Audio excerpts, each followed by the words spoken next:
What's going on, Relocation Football League fans? It's your boy Smitty here with Bill. Bill is back here for this podcast. Forgot to reach out with Rob about this too, man. Probably would have been able to jump on, but still don't know. I wasn't able to reach out to him. I myself almost forgot about this podcast. I'm not even going to lie to you guys, but we got Bill in the building, man. How you feeling? It's good to be back. Seems like forever since I've been on the podcast, man. I know, right? 2 weeks seems like a month. But I hey, think it's been 3 weeks, man, because I wasn't on last week, and then I took 2 weeks off before that. So it has been a month. Okay, yeah. A month felt like a month. Okay, it felt like a month. So at least we're back here. No more allergies, right? Well, I can't say that. It's still around. I still got the allergies, but I've gotten on some really, really good medicine lately. I've been on like 4 times a day, so I've been like, I don't know, man. This hit me out of nowhere this year. I never was a guy to have allergies, and I always sort of like crack jokes when guys complain about having allergies, and I will never be that guy again. I learned it firsthand this year, man. Well, I guess for the open questions, that's something we can talk more about. In terms of this podcast, really is not going to be a lot going on at all. I mean, the podcast is really going to be just straightforward, a couple of things, but it may take a little bit, same amount of length of time due to the fact that each topic is something that may take a little bit of time to go over, especially the combine results. Now, the combine results will be the second after we go over the mock draft. But after the combine results, we're just going to pretty much be looking, after the mock draft, we're just going to be pretty much be looking at each player who, is notable that everyone wants to know. How did they do in the combine since those numbers are out? The numbers have been out for the combine for about a week now, actually longer than that. And if you're a Discord guy, you got to see the submitted guys. And if you were a submitted guy, you got to see your own combine results. But you'll get to see them again here along with other guys you didn't get to see in the Discord that we released. So we'll be able to see you guys combine like Geno Gannon, Marquise Washington, all those nice Isaiah Streets, all those other big name guys who weren't submitted prospects. I mean, we only had 23, 22, something like that, guys that were submitted.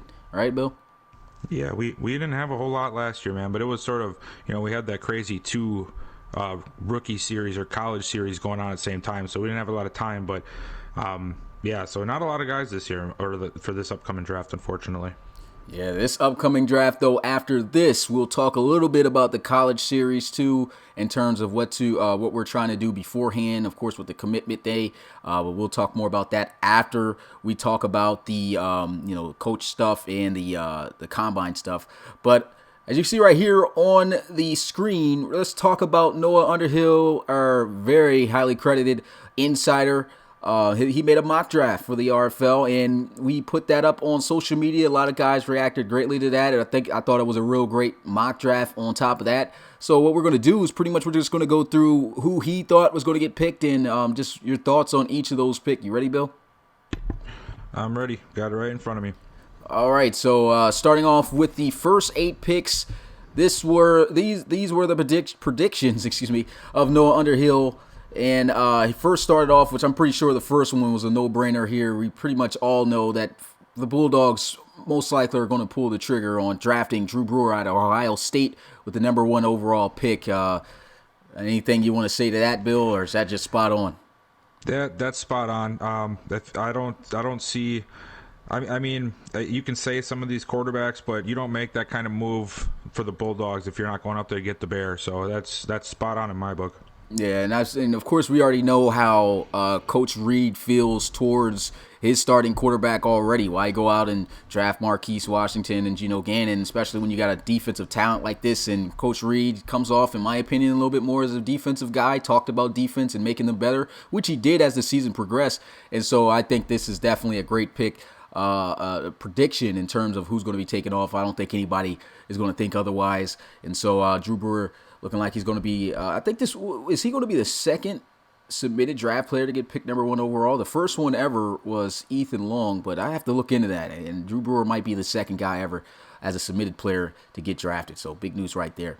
But pick number 2, Noah Underhill, he's got the Thunderbirds, of course, going defense, but going with the hard-hitting Clemson safety, Ray Franklin. What's your thoughts on that? Do you think the Thunderbirds pulled the trigger on Ray? I mean, I can see it. We know that last year they went ahead and they traded for Kiwani Session, and that didn't really pan out how they liked. They ended up, I believe, they traded him earlier this year, this offseason. And if with the Thunderbirds, I don't think you're coming up to get a quarterback when you got LC3, and I don't see any other player really stacking up to it as much of a need as well as available or worth this high of a pick. So I got to say, between Ray and maybe Eric Straughter, those are really the only two guys I could see being getting taken in this spot. Yeah, well, in my case here, just looking at this, I mean, we already know Thunderbirds are one of the best defenses, if not the best in the league. They were number one this year in terms of defense. But one thing I can say about the Thunderbirds, man, is the one area that always seemed weak to an extent on their defense was the safety position. So Ray, I do feel like this might be the guy that he goes to. And, man, how crazy would that be to have Xavier Mays and Ray Franklin in the backfield playing defense, man? That's going to be crazy. Two hard-hitting, playmaking guys, and I think he'll fit into that defense very well. But I do also feel like there could be a potential he goes elsewhere. Maybe he gets Eric Straughter, because we already know he's got an aging cornerback, and Alex Morincola. They traded away just last year and last season, season 4, at the end of season 4, Craig Chapman. And so, that already kind of dwindled down their talent at the cornerback position. Like I said, Morincola getting old, and the other guys, they do pretty well. But, Eric Straughter, of course, looking like a guy that the top cornerback coming out of this draft. And speaking of Eric Straughter, we've got him predicted at going third by Noah here to the Aviators. What's your thoughts on that? This one, I can understand the pick. I can see where this came about, but honestly, man, I don't see him going in this route. Not saying that Eric Straughter is not worth a number 3 overall pick, but I believe that the Aviators' biggest hindrance right now is QB play. And with the two guys that are in this draft, I just don't see both of them making it past 3 here, because Aviators, man, they have a great running game. They just drafted a corner high to King Armstrong not that long ago, so I don't know if they go corner here. I have him pegged to go quarterback, but I mean, if Straughter does go here, I can see it, because he's definitely a talented prospect. Yeah, and in terms of my thoughts on this, of course, I have to draft for the CPU RFL team. So, I still don't have planned out exactly where I'm going to go. And so, for some I do, but it still depends on what's on the board. But looking at this one, the Aviators, the cornerback position, it would be great to have another cornerback stacked in that cornerback group for the Aviators, because honestly, they're looking great. They got Lynn Mayberry, a guy that I think people forget about. He's been a top defensive back in this league for a long time, and he, like you said, paired up with the King Armstrong, who's really proved himself. Had a fantastic rookie season in season 4, season 5. He had a great season as well, and those are already 2 really solid corners on the outside. Got some young guys there too. I think that the Aviators might go elsewhere, but of course I'll make that decision based on who's there and what's available. But I guess because pretty much I get to choose here from this point. Looking at it, like you said, the quarterback position is definitely tempting. These are 2 once-in-a-lifetime type of quarterbacks that are coming in this draft. We saw what Russell Rennis did for the Aviators this past season. A lot of mistakes when it came to taking care of the football. Wasn't using him as a mobile guy, but I feel like whoever takes over the Aviators who don't have a coach, this is having a player like one of those guys in the group will definitely make the Aviators more, I guess, dual threat type of team with utilizing their quarterback, which is something I felt they should have did with Rennes when last season. So, and that just didn't happen when Coach Granger was there, and even beforehand. So I don't see them going cornerback there. But going on to the 4th pick, we've got Jocko Goliath out of Ole Miss, predicted to go to the Cougars, who we already know they got some aging guys on the defensive side of the ball, but the Cougars got themselves a really good defense and a really good defensive-minded coach and Coach Roby. Do you think they pick up the Goliath here? I like the pick, especially considering that they just traded away Javon Payne, who was one of their starting middle linebackers last year. And like you said, Coach Roby is a very defensive-minded guy. He knows what he's doing on that side of the ball, and he is sort of in the same wavelength as me. He believes in defense first, and so I can see the pick. I just don't know, man. You'd think that a defensive guy like that's going to easily go defense, and Goliath is a tremendous pick, but if both of those quarterbacks are just sitting there dangling, I don't know if it's going to be that easy to pass up on some of these potential franchise QBs. And and draft a guy at middle linebacker when they don't exactly have a bad front seven. It's not like they have an apparent need right now at that position. So this one's going to be where it gets a little bit hairy, and depending on where he goes, it could really affect the next few picks afterwards. So it's going to be interesting to see. But I'm not 100% sold on Goliath being the pick here at the end of the day. Yeah, it's really a couple of areas I feel that the Cougars can go here. Jocko Goliath, of course, wouldn't be too bad just adding on to the defense. But, one thing we've been hearing a lot about is, there's a lot of areas that the Cougars could plan to attack here. They could, of course, go with Ray if he's not picked by the Thunderbirds. We already know Markel Wilcox been a great safety back there, and they've got, I believe, Pollard, who, he's been an okay safety, but he could be replaced. And if they were able to get Ray, that defense, I think, would be something serious. But they also, they just lost Rob Slater to free agency. He's still in there, hasn't been signed yet. They got a young rookie quarterback that hasn't been picked up, that hasn't really gotten any playing time either. But, I mean, when you get quarterbacks like this coming up, I don't see how they could very well go with a quarterback here. Could be Marquise Washington, Gino Gannon. I think he has that pick as long as the Bulldogs or the Thunderbirds don't shock us. So I believe one of those guys will be available. And so I don't feel, though, that they'll go linebacker. I think either one of those two positions that I mentioned may be the area of choice there. But looking at the Tigers, you got Gino Gannon, one of the quarterbacks finally taken off the board in this prediction here, going to Chicago to play for the Tigers. Do you think that they get him? This is dream scenario if you are Coach Rolabi and the Chicago Tigers. If Gannon is there for you at 5 for the picking, it'd be an excellent pick, and it would really, I think, put that offense over the top. Not that Peyton Vandervelde wasn't a good option, but he just didn't have that real it factor. And you can't say that Gino Gannon doesn't have that it factor, because we know he does. He's going to. But I just don't know if he's going to be there. I know we got a lot of top end defensive talent going off the board, but I mean, the rich getting richer is what's happening in this top 5 picks essentially, and I don't know if these guys are going to be able to pass on these quarterbacks for them to fall all the way to 5. So I mean, if the pick is there, it's a guaranteed who I would go with for the Tigers. I just don't really know if they're going to have Washington or Gannon to choose from at number 5 at this point. I don't see it. Yeah, as for my thoughts on this pick as well, I honestly agree as well. I do think that I feel like that Gannon won't be available. Neither one of those guys I don't feel will be available. I feel like those will be snatched up by the Aviators and the Cougars, in my opinion. But, I mean, like I said, the Cougars, they've got an area to go as well, man. They could definitely go with Ray if he's there.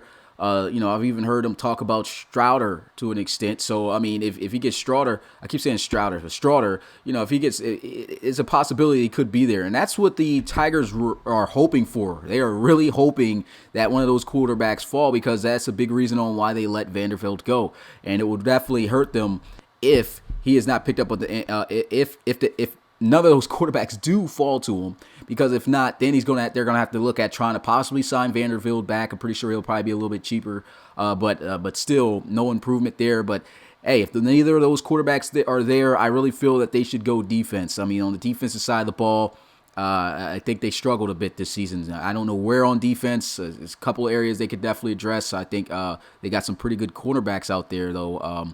But they could definitely do something with the front 7, maybe a little bit, the safety maybe. But on a defensive pick would be great for the Tigers if Gino Gannon is not there. On to pick number 6. Noah's got Isaiah Streets out of LSU going to the Condors. What's your thoughts on that? This is a good pick for the Condors, because I think Chase McCoy would welcome very much a shiny new toy to throw the ball to. I don't know if it's the most needed position on the team. I think that we all know the Condors last year, their biggest weakness at most points was their defense. But with a game changer potentially like Isaiah Streets, it's going to be hard to pass up.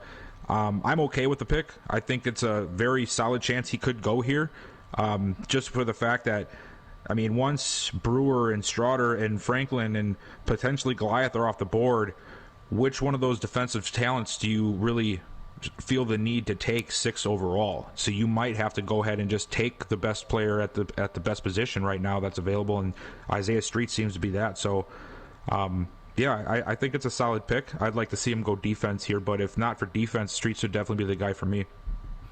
Yeah, I mean, like you said, with I was about to say Colt McCoy. Chase McCoy. With Chase McCoy having Isaiah Streets, man, I think that would be a really good duo right there. Of course, we already know McCoy getting up there a little bit in age. I believe he's 28, but still, as a quarterback, that's still not old. That's kind of like prime time a little bit.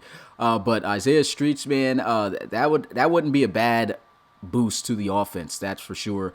But like you said earlier, the defense of the Condors this season and in its history has struggled. And so I really feel like maybe, the top pick here, let's not get it twisted. There's a couple of good defensive guys still out there. If things do go in the area of which we were talking about where, let's say, for instance, if the Thunderbirds take Ray, Aviators and the Cougars take both the quarterbacks, and the Tigers go maybe a different position on defense. They're already pretty good at cornerback.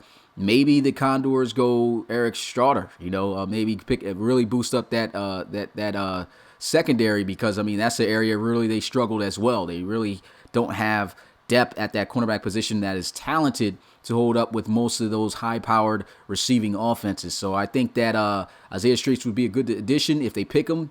Honestly, I think either way it's a good pick, but I do feel like defense is definitely an area that does need to be addressed. But for the Gunners at 7 are predicted by Noah to draft Wisconsin defensive end Timothy Staten, submitted player. Have never seen him at any games, but do you think that the Gunners pull the trigger on him? Why you gotta bring up that you've never seen him at any games? Just because he's from Wisconsin? No, I'm saying. I guess you can throw that in the pot too. But I just never seen this guy at any games or talking about him since he submitted him. But hey, he's here. Played pretty good at Wisconsin, and possibility he could be a Gunner. Yeah, I don't mind the pick. It's a solid move because there's not a lot of high end defensive ends, especially once you go from Brewer to Staten, and after that, there's really not a lot of guys on the board that you're like, oh my gosh, we have to have this guy right now. But I sort of see the Gunners going offensive direction at this point. They just traded away Cole Cruz, right? They need a weapon. They need some weapons for Jabri. We saw what happened last year. Now they got Nickens, and it looked like Nickens might do something for him if they play him right, going off of that last game of the season. But we know that the Colt Cruz experiment failed, and there's a couple of young guys there, and maybe middle of the road guys, but they don't really have a true difference maker. So I wouldn't be surprised at all to see another wide receiver go here, somebody like maybe Scruggs or maybe even Rob Schultz, Kincaid, one of those guys that could really be a benefit to them in the receiving game, because Jabri needs help. That team can go as far as you want him to go, or Jabri can take him as far as you want him to take him, but he's got to have some help to do it. He can't do it all alone, and it proved it last season. So while Staten is a solid pick, I think they go skill player on offense at number 7. Yeah, and I guess at this point, you take best available player. I do feel like, hey, the Gunners definitely need some help on defense. We know that their front 7 very weak. They definitely need that area to be boosted here. Now there are some available guys here also that they can choose from that could really help them out, based off pretty much comparing to who they already have. But like you said, the best available player at this point, that could change the team for the better, would be a receiver to help out Jabri Jackson. Just imagine Jabri Jackson, like you said, throwing to Scruggs. And not only that, he's going to be throwing to DeAndre Cain after trading away Colt Cruz. So seeing DeAndre Cain and Carlton Scruggs, or maybe Roy Kincaid, being picked up here, I think will be a huge benefit for the Gunners. But, I don't see Timothy Staten getting picked here. But going on to the last pick of these 8 picks to start out with, we have Marquise Washington predicted to go to the Armadillos. Now, I honestly feel like he is not going to be available at the 8th pick, but what's your thoughts on this? I definitely don't think he's going to be available at number 8. If, in fact, he is available at the 8th spot, I don't know how to react to that. That's insane to me. But why are we trying to give Washington to the Dillos when they got the man himself, Devin Wade? Okay. Yeah. This guy is the answer. I called it last season. He had a rough spot, but you saw what he did down the stretch. He's the guy. I don't see them going quarterback here. I don't think they even need a quarterback at this point. So I don't see him, for one, being available. And honestly, even if he is available at the pick, I mean, it's hard to say you're not going to take him. But with some of the other spots needed, I just don't know if I just don't see Washington landing up with the Armadillos whatsoever at the end of round 1. Yeah, and the Armadillos, honestly, they are stacked. They're a pretty stacked team. I think they get overlooked because they have average record seasons. But if you look at their lineup, they got 2 really great tight ends. I believe, of course, Louis Luciano's their starting tight end. I believe he's the highest tight end in the league at like a 97 overall. And then Mahi Watson. A lot of guys don't know him because he don't catch the ball much, but he's 6'10", 300 plus pounds, and a phenomenal blocker, like an extra offensive lineman on the field, and he can catch. Just not fast at all after he catches the ball. But, they got 2 beast tight ends right there on the line. 2 solid receivers on the outside. You got Maurice Darman, who really got himself back after having a little bit of an average season the season before in season 4, over 1,000 yards receiving. I think it was over 1,300 if I'm not mistaken, but still a big season for him. You got Jordy Johnson, a young up-and-coming receiver. So, I mean, that core right there on offense is great, along with, of course, Travion Hurd, the backup behind Carlos Berry. So that whole offense, I think, is really stacked. It could go probably offensive lineman, depending on the areas that they're weak in. But, I mean, looking at the defensive side of the ball, they're good on the defensive side of the ball too, man. So, honestly, I really don't know exactly where I'm going to have to choose for this pick. Definitely depends on what's available for the team. But as for this pick of Marquise Washington going here, I don't think that's going to happen. And so we move on to the next 8 picks of Noah Underhill's mock draft predictions. Number 9, Conquistadors taking Reggie Streeter. What's your thoughts on that? Man, I like seeing a tight end go in the top 10. You don't see that a whole lot, man. You really don't. I think that's another solid pick for the Conquistadors. Chumlee is definitely a guy who needs as many weapons around him as possible. He's not going to overtake a team and make other guys look better around him. He needs a good supporting cast, I believe. I just don't know if they go tight end here. I as much as I like seeing a tight end go in the top 10, I just think there might be some other options maybe on the defensive side of the ball that they could try to attack. But, I mean, it wouldn't be a bad pick if Streeter goes here, that's for sure. He's definitely going to be a playmaker for them and help the passing game out a little bit. But I could see them going defensive side of the ball here for sure. Yeah, the Conquistadors, I mean, if you look at their roster too, they lost 2 of their tight ends, and even the ones they had there just really were subpar to okay tight ends, really didn't do a lot. But Reggie Streeter, as we saw in his play at Texas, he's a game changer. There's a good possibility I think he does go here. I believe they got 1 tight end right now on the roster. But, of course, they have other areas to address as well. I think it would also be beneficial if they go receiver here, too, because, like you said, Chumlee definitely needs a receiver, whether it be the closest one to him in tight end Reggie Streeter, or on the outside along with Buck Aldridge. I think that another weapon on the outside could be very beneficial to go here with this pick for the Conquistadors. Yeah, I mean, at the end of the day, like when you start getting into these teams where maybe they just had a rough year and they really don't have huge glaring holes in certain positions, it's a benefit to them because they can just take somebody. They don't have to rely strictly on that pick. They can take whoever's the best player available there. So it's sort of a good thing for the Conquistadors to not be completely lacking in one area, so that they can just take who's the best available at the time and get the most return on investment, essentially. Yeah. And so at number 10, the Diablos, this is another team I'm going to have to pick for after Coach Warden had to step down. Appreciate his time. Of course, had to throw that out there as a Diablos head coach. But they got Shaq Tiller, and they said the college here is Texas, but he actually went to Virginia Tech. So I believe that Noah got that because I believe it was Daddy Leagues that was kind of throwing the colleges off. But Shaq Tiller led the entire college series in interceptions. He was an absolute ball hawk. and to put him on the outside along with this pretty solid Diablos defense, do you think that's where they go? I can see it going here, but it's not like the Diablos really have a bad secondary. Like to me, this is not their main area of need. They have, I believe, a solid back end defense.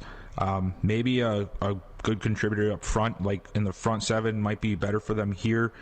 Or maybe even an offensive weapon like Kincaid or Schultz, a receiver, because it just seems that whatever's happening on offense is just not working for him. And Pritchett's not getting any younger, and if they want to try to sort of capitalize on having a quarterback like Aaron Pritchett, they're going to have to do it sooner. They're going to have to do it now. I mean, Tiller would be an excellent pick and would just create a terrific secondary. It's not going to hurt them picking him at all. I just don't know if it's the biggest area of need for them at this point in time with a guy like Shiloh. And I'm not even going to say his name because he made CJ look ridiculous in a game last year, but you guys all know who I'm talking about at safety.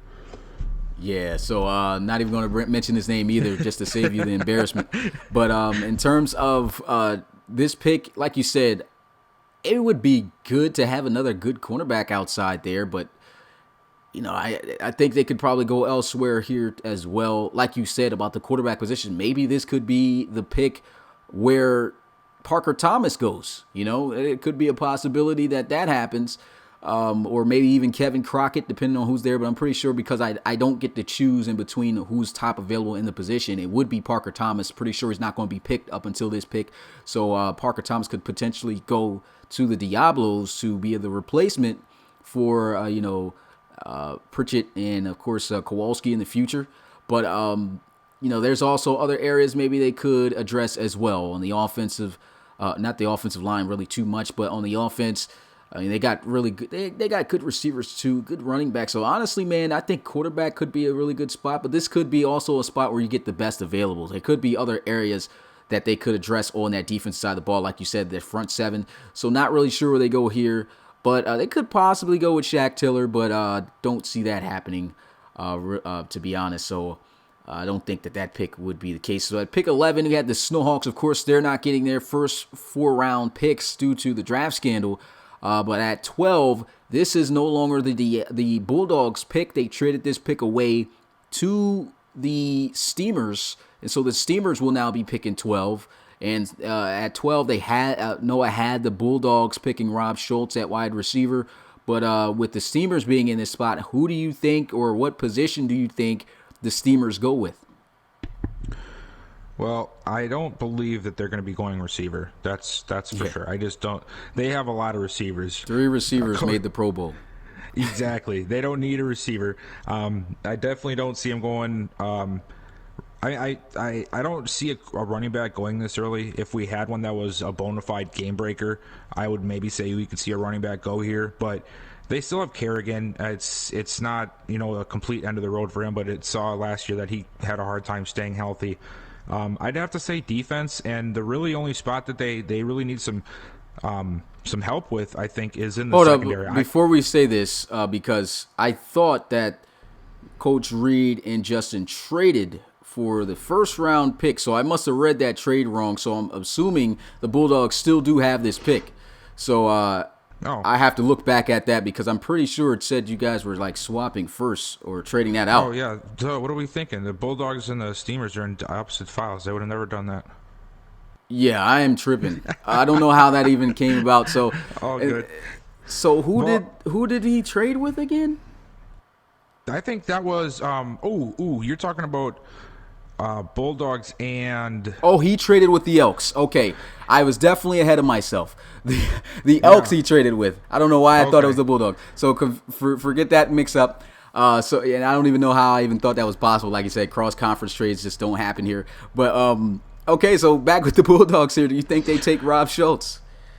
I can smooth right into this one because at this point we have not seen him go off the board yet. I know I've speculated that he will go off the board, but with the Bulldogs being here at 12 as well, after going up and getting a guy like Brewer, I mean, what better way to cap off your 12th pick than bringing in a guy like Carlton Scruggs?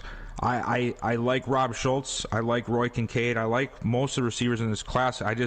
Me personally, I feel like Carlton Scruggs is going to be the guy out of this receiving core, this receiving class, to really show out to be the true game changer. And I would see Scruggs go here before I would see Rob Schultz going here. But that would, regardless if it's Schultz, Kincaid, Scruggs, whatever other receiver that's on the top end of the draft here, this would be a perfect pick for the Bulldogs at this point to take them. Yeah, receiver would be beneficial to help out with Timmy Merritt, but maybe somewhere on defense could help them out. Not really sure where. I know that at safety, they are lacking in that area. They've been trying to trade away. If I'm not mistaken, they did trade away. I'm blanking on his name. Kasim Addison, I think it was. Yeah, so no offense, Coach Reed. I see you in the chat, but man, this guy's been doing so much trading, man. I can't even keep things straight at this. Yeah, I don't know how I got confused. Still, that's still exactly my bad about the Steamers. There's been so many crazy trades the last couple of weeks. It's just hard to keep up with who's going where and who's got who and who's got what pick, and it's just been a crazy offseason so far. Yeah, but do I think the Bulldogs go receiver here? Honestly, I don't think they do. I think they might try to help out the defense a little bit more. The defense has definitely been an area that, even though they've gotten better, they got better in the second half of this past season, they still need some help on that defensive side of the ball. Safety would be a good position. At the linebacker, I believe they could probably address that a little bit as well. But this is definitely a unit that I think, they're still a really solid team. They can just about go anywhere. They could go best available. So not really sure where they're going to go. Rob Schultz could be a possibility. They say he went from Ole Miss. He actually played for Alabama. So that's another Daddy Leagues mix up there. Okay, so moving on to the next pick, number 13. Noah's got the Black Knights taking Roy Kincaid out of Tennessee. What do you think about that? I like the pick. I think that this Black Knights are actually a pretty well-rounded team. I was really surprised at the way they fell off sort of once we got to like the second half of the season last year. And I could see them going for a quarterback. They brought Holden Wolf back because that's right? Mm-hmm. 2 years, yep. Yeah, okay, that's good because get the guy a weapon. I honestly think that would really solve what happened last year. Wolf is a guy who can lead a team to the playoffs. We've seen it before. And they got a great running back, and you add a receiver to this. Mm-hmm. That's not a bad way to start off the draft for the 2020. I just, like I said, I don't know which receiver is going to go. It really depends on team to team basis between what type of receiver they want. Do they want the speed? Do they want the size? Do they want the route running? So I don't know if it's going to be Kincaid or Schultz or Scruggs or whoever else you're going to put here, but receiver I think would be the best spot for them to go.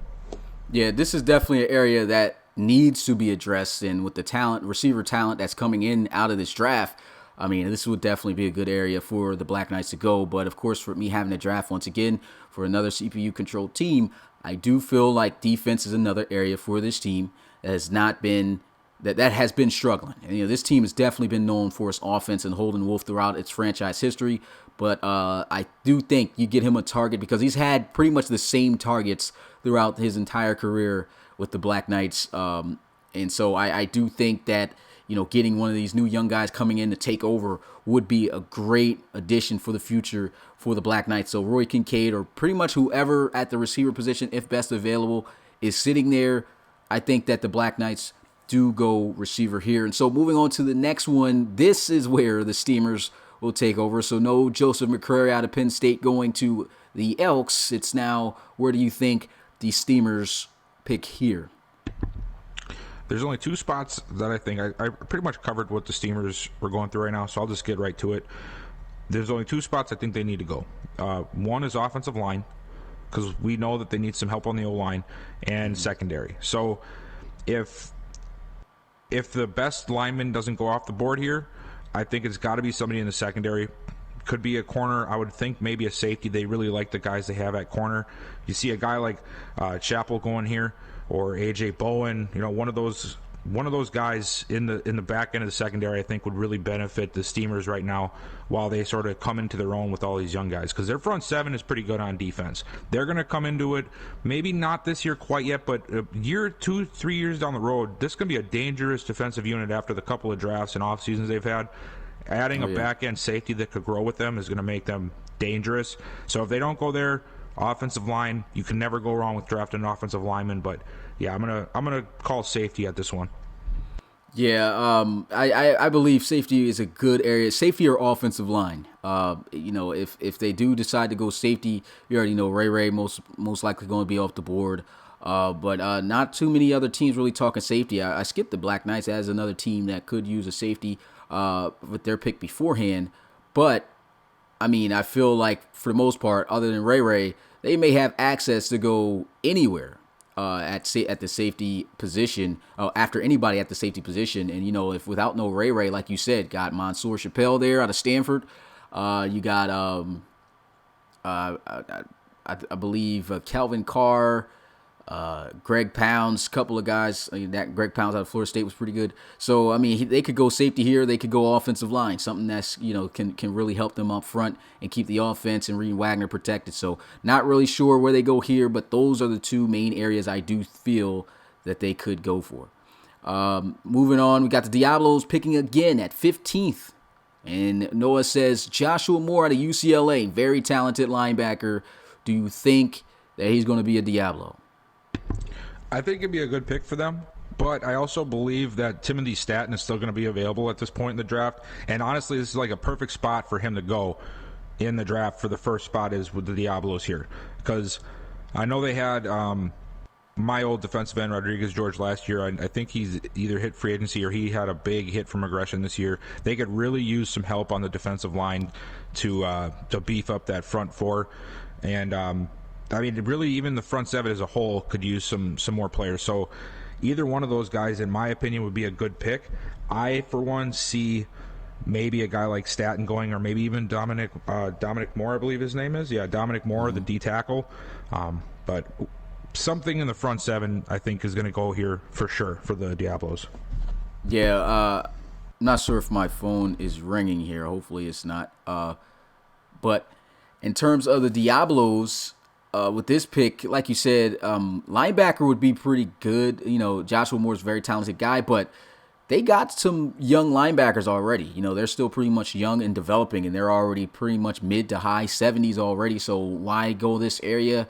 I don't see why they would. I do feel that they will address the defensive line, so I may have to take that for them because their defensive ends, their defensive tackles, like you said with Dominic Moore, they definitely need some help. And the Diablos, of course, after what happened in their past back in season 3 with all the trades and all the, the cap situation, the problems, they're looking to try to get somebody who could be a game changer for this team. And so I feel like building from the interior out is definitely the way to go. So I do think that they may go defensive lineman here. Who knows? That could be the pick at number 10 for them. But they could go 2 right back to back just about right here with 2 good defensive players on that line. So I do feel that could be a win for them as well. But at 16, we have the Riverhawks halfway through the mock draft taking Mansour Chappelle out of Stanford. Do you think that Mansour Chappelle will be the selection here, or do you think he will even be there? I don't believe he's going to be there at this point. Honestly, at this point in the draft, we're getting to the second half of the top 32, and the Riverhogs were very, very close to being a playoff team last year. They were not far off, and I truly think that, considering there was a lot of rumors that Mackey might not even return this season, which at this point it seems like he's going to, but that just means that there's obviously light at the end of the tunnel for Mackey being a Riverhog. So I could see a guy like Parker Thomas or Kevin Crockett going here to sit behind Mackey for a season to learn the ropes before getting to start next year or the season after. So I think that this is where our third quarterback is going to go in this draft. Well, looking at the Riverhogs, just talking, even adding more on that quarterback situation, I would say that honestly they might not. I'm not really seeing quarterback getting taken here for the Riverhogs, and the main reason why is because we're forgetting about Jamia Calls, who was a guy that former coach before stepping down, Coach Briley, was talking about trying to start early on, but of course Hunter Mackey was the clear choice. Took a bad regression, now just at 82 overall, and so. But I do feel that Jamia Calls definitely has the talent that they can still build on. So a quarterback may not be a necessity for this year, especially since they're going to have for the most part, him back. So he may be at 82 overall, but still serviceable at the quarterback position. And they could still be building cause. Was already, I believe, a 77, if I'm not mistaken, something like that. Was really good, a really good, solid young quarterback. So I do feel that they may go defense here. We already know that they had a great safety over his career. Definitely might be a Hall of Famer for sure. He's the first defensive back of the year, and that was Matt Hoover. But now he's taken some regression over the time. He's a 75 overall now. And Mansour Chappelle, if available, would definitely be a great choice here. I do feel like if he's available, that the Riverhogs do fire on the Stanford safety. And moving on to the next 8 picks, we've got for the Shamrocks, Noah predicts Jalen McKay going to the Shamrocks out of Army. So he wasn't in the college series, but he is in the draft class. What do you think about that? Do you think that they go with a linebacker here? I think that that's one of the positions that I feel that they should, they could target. My biggest thing for the Shamrocks is I think they need some help on the O-line. And this would really be a good spot for a guy like John Francis to go to left tackle. He would be immediate help to this line and really help Wilson and Gadsden next year as they try to sort of pick up where they left off and just get that extra step further into the playoffs. If they don't go O-line here, linebacker is definitely on the board for me. I'm not sure if Jalen McKay is going to be the guy or not, specifically speaking, because McKay is a speed rushing outside backer. And if I'm not mistaken, the Shamrocks do run a 4-3, if I think I'm right on that. Not quite sure, because there's a lot of switch ups during the season. Yeah, but I believe they run a 4-3. If they do, they're not going to want a guy who can just rush the passer. You need a guy who can do more than just that. This would be a good spot where I could see a guy like Joshua Moore going if he's available, or even a guy like Ricky Tootley. Yep. Tootley, I think. Yep. I like him. He hasn't been talked about yet, but I think he's going to be a lot better than people think he's going to be. He's had a great season, I think, and if they don't go those two positions, we could see another safety go off the board. I like the corners they have. I just think they need one guy at free safety to sort of help round out that defense and help the rest of the guys like T.L. O'Neill and Craig Chapman bolster that. And we're thinking that Franklin and Chappell might be off the board, but there might be guys like A.J. Bowen, Jacob Kane, Greg Pound still on the board, so I could really see one of those guys going here as well. They have quite a few options for them at this point. I think number one priority should be the offensive line, but I don't think linebackers are a bad choice for them either. Yeah, the line is definitely an area, like you said, if they get some assistance there to help out Tom Wilson, I think that definitely will go a long way for the Shamrocks. But even if they don't go that area, there are two other areas that they can address, like you said, the linebacker and safety position. At the linebacker position, Jalen McKee is a linebacker, but this is a guy we have no film on. He's a generic, so he came in and not a part of our college series. He's just in the draft class, as many other, pretty much a whole lot of players were not. So, but they got him high, but no, it's got him high up here, and he thinks, hey, he may be the guy. But I do feel like there's other linebackers, who we've got film on, who I think that that Coach Forsey will feel comfortable with drafting. And, of course, like you mentioned, Tootley, you got Joshua Moore, Jocko Goliath if he's not taken. So they've got the linebacker spot, they've definitely got a lot of choices to come up with. Safety is definitely another position where they are kind of weak in. Jameek Kerr was a Pro Bowler in season 4, wasn't a Pro Bowler this past season, and he's been regressing. Guys are getting older in that area, so I do feel like they could go safety here, like you said. Maybe A.J. Bowen, maybe Greg Pounds, one of those guys are available, and so I feel like if you're looking at best available, like you said, could go with the O-line at left tackle. With Dude, and or you could go with the linebackers, which you have an abundance of whoever's available, and the safety. So it depends on where Coach Forsey ultimately wants to go with that. But I think those are definitely top 3 areas that he could address here with this pick. Now looking at the next pick, we got the Huskies, the season 4 champs. As Noah says, Dominic Moore of Ole Miss, defensive tackle, is going to be going this way. What's your thoughts on that? I think that'd be a solid pick for them at this point. They have obviously a very stacked team, and they really don't need a whole lot of help in most areas. So getting a big defensive tackle that they know can start would be a huge plus. The only other thing I could see them going is possibly a guy like Greg Pounds, strong safety. But I would agree. I'd agree with a lot with that Dominic Moore pick if he's still available. Yeah, Dominic Moore would definitely be a good addition for this team. Like you said, very talented team, not a lot of areas to address. So this is more so go with the best available talent type team here. But they do still have a little bit of areas that they can improve in terms of depth and future talent. Like you said, defensive tackle, Dominic Moore would be a good choice here if available. But they also can improve the receiving core some more too. Look, Keith Guyton, of course, he's still got some time left in him on the outside there. They got Tyrese Maxwell, but they just released Dwight Samuel, and for the longest it's been those three powerhouse receivers on the outside. So maybe they could go with a young receiver here to make to continue to keep their receivers sharp on the outside and dangerous. So I mean, they could go with whoever's available here at receiver, could go on that D line.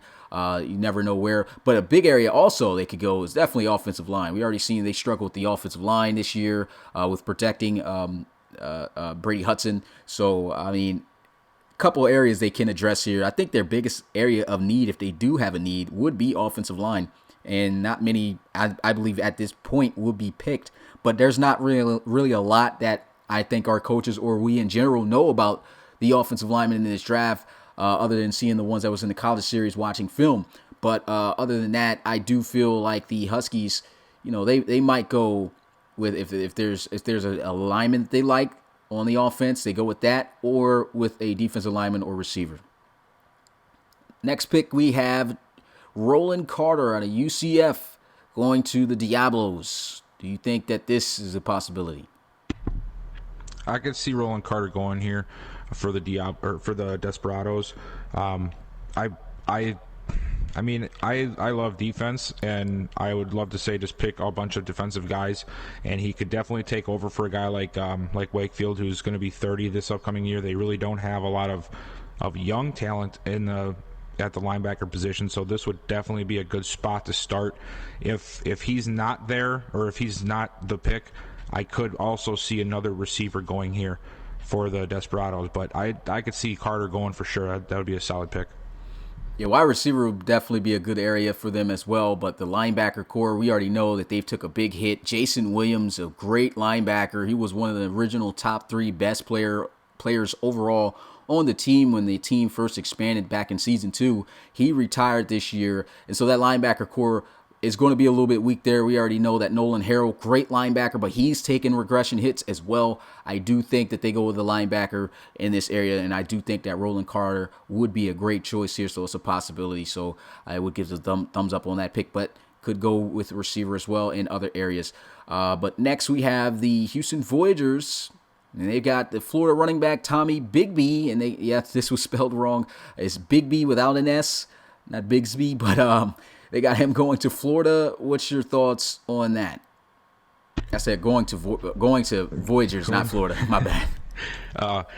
I don't know if I see him going here, man. I like Bigbee, I do, but I believe that Coach Baker likes who he's got already, and I just see that it could possibly be a different spot that could definitely be going here.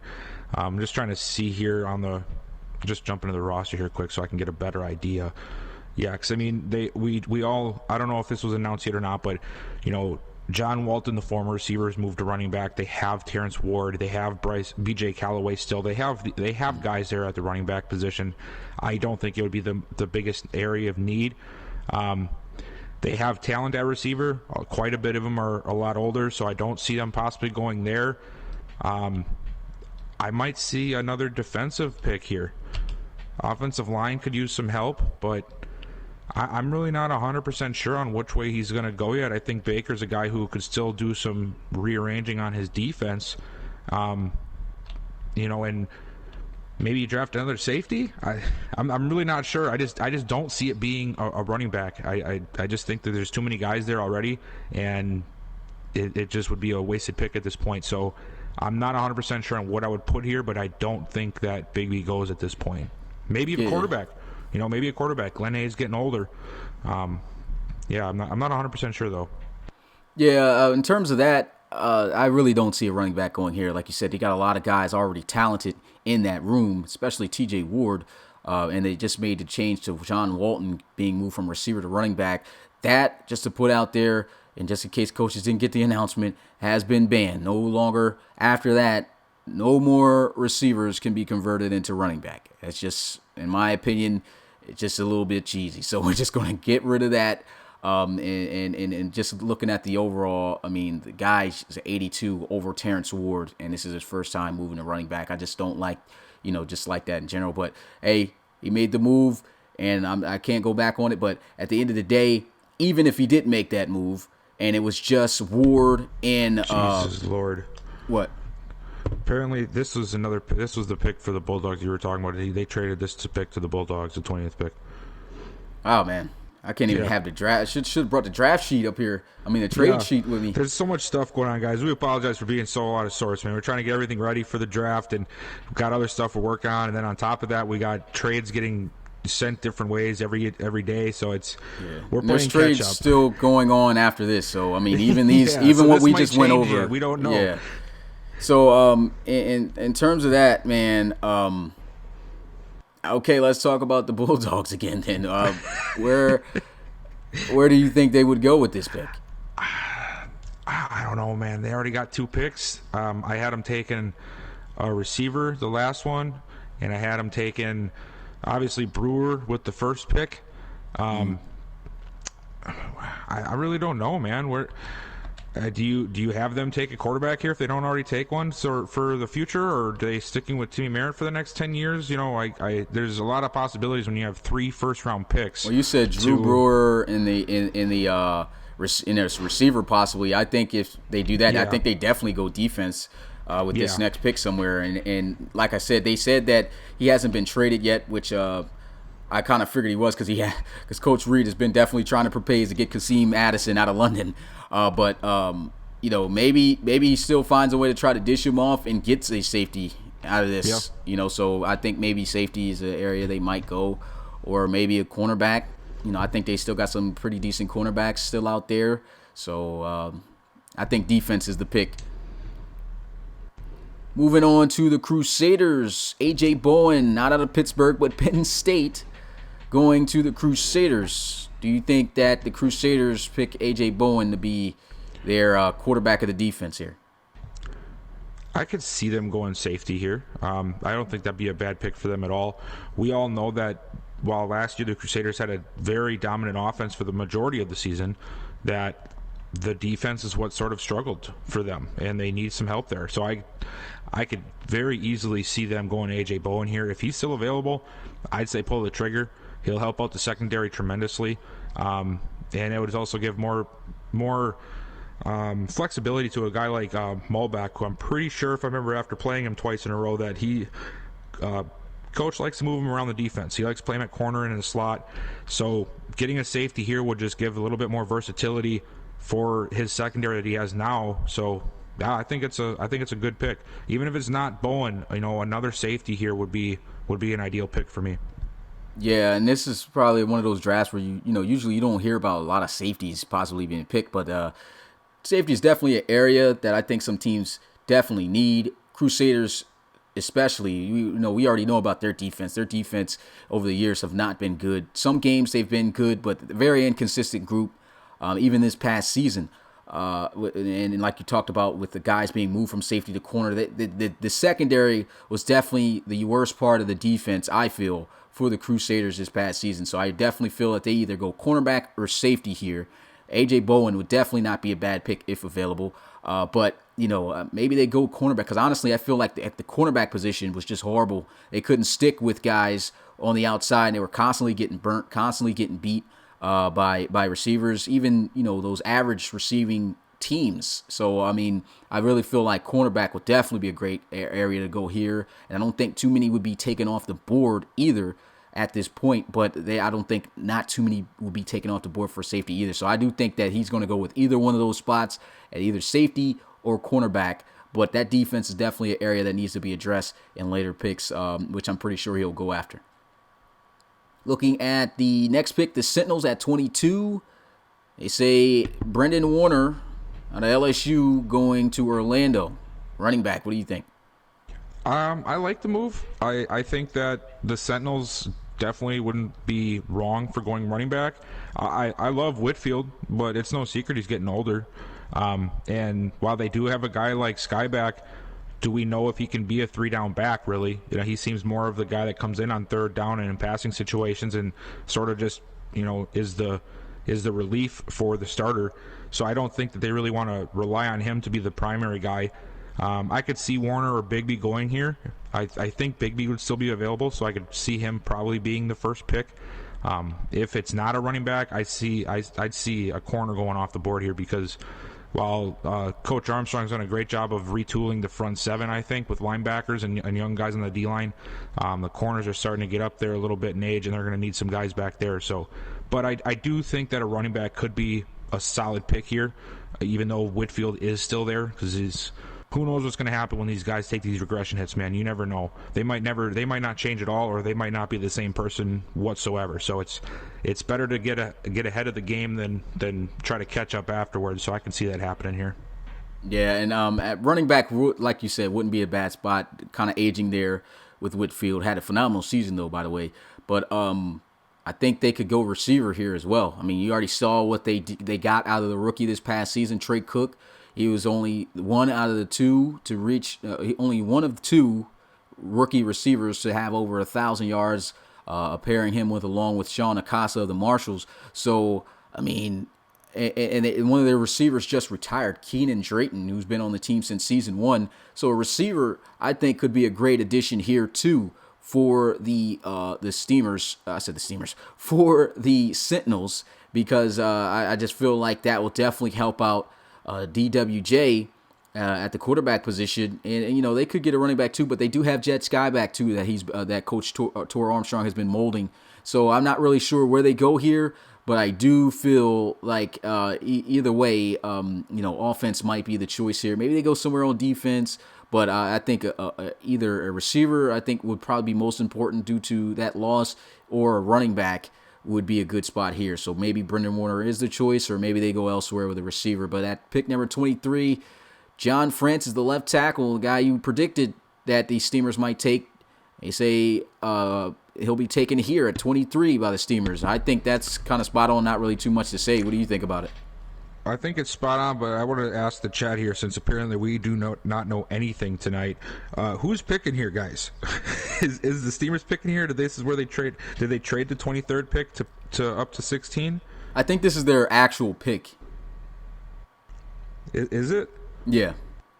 Oh, well, I mean, if he's available and it is indeed the Steamers pick here, then yes. That definitely should be the pick. It's a good spot for him to go, and it would be a day one starter for the Steamers. And you know what? Nope. That's they the Elks traded pick. It. This is okay. This is the March. This is the Elks, isn't it? Yeah, they swapped. Okay, now I see. Okay. Guys. Jesus Christ. So, the Elks pick. Who do you think the Elks go with?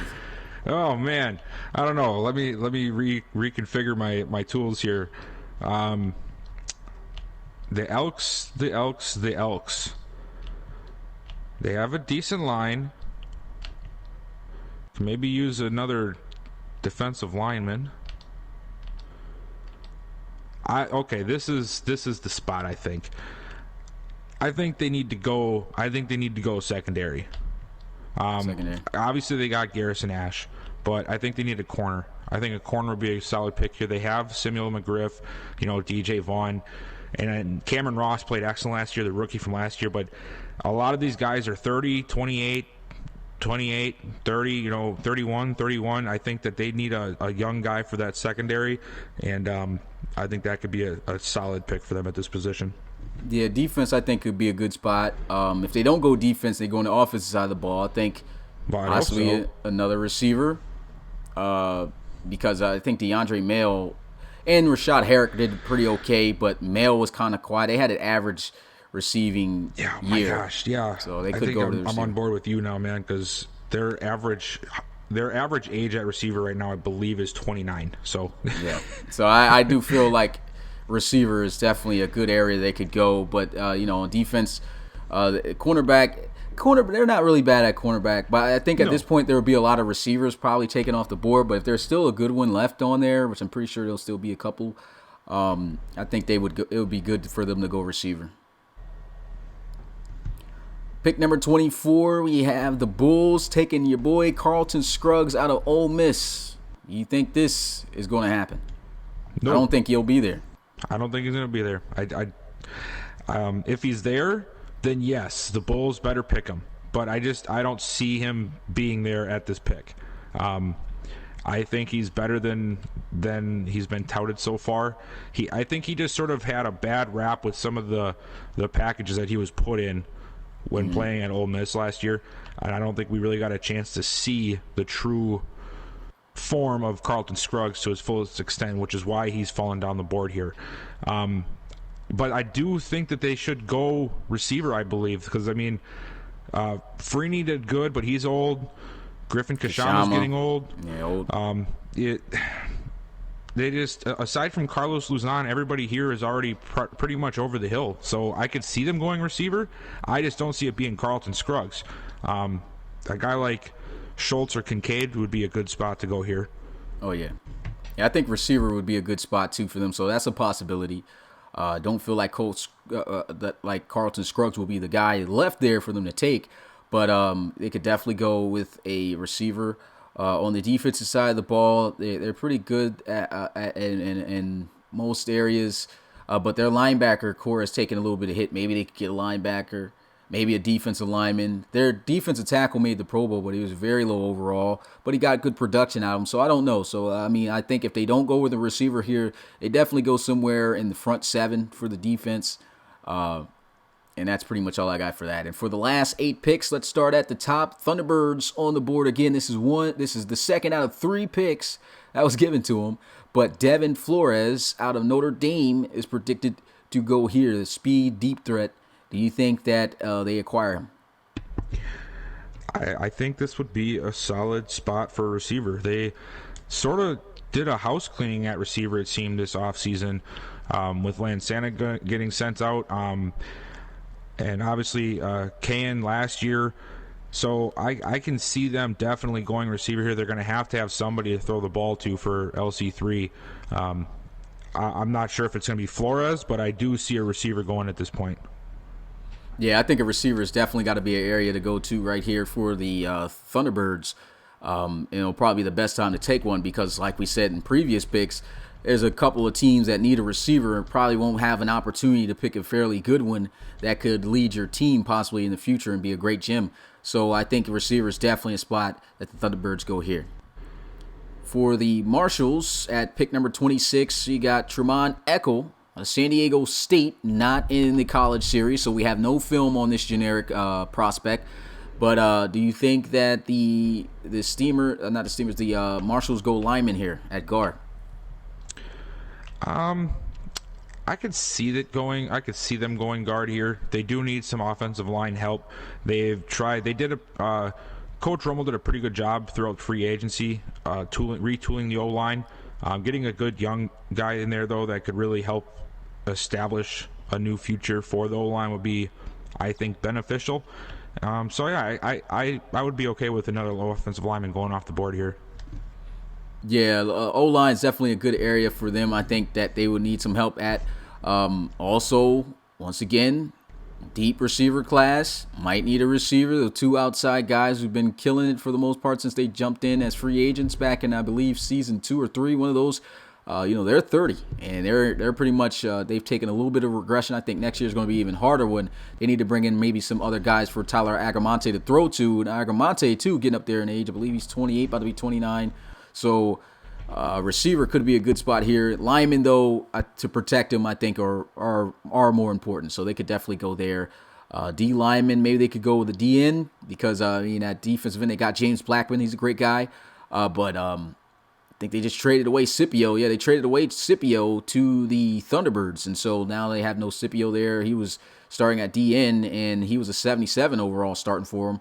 Why not go with a young rookie maybe out of this draft here. Maybe if Timothy Statton's not taken, go with him. Maybe Kamal Buchanan at Auburn. Somebody at the DN spot. I think that'll be beneficial as well. And at 27 for the Dreadnoughts, we have cornerback Ray Stevens out of North Dakota State. Another generic with no game film. So, I mean, we have nothing on this guy. But do you think they go cornerback here after just acquiring Trey Sinclair? I mean, yeah, Sinclair's old. Well, I'm gonna stop saying old because I'm gonna be 30 this year, so I should really stop saying that's old because that's gonna hurt my feelings. But you're old though. Well, it's all good. No, I'm not. I'm the 30 is the new 20. Didn't you know this? No, I didn't know this. Well, I'm gonna know when I turn 30, but yeah.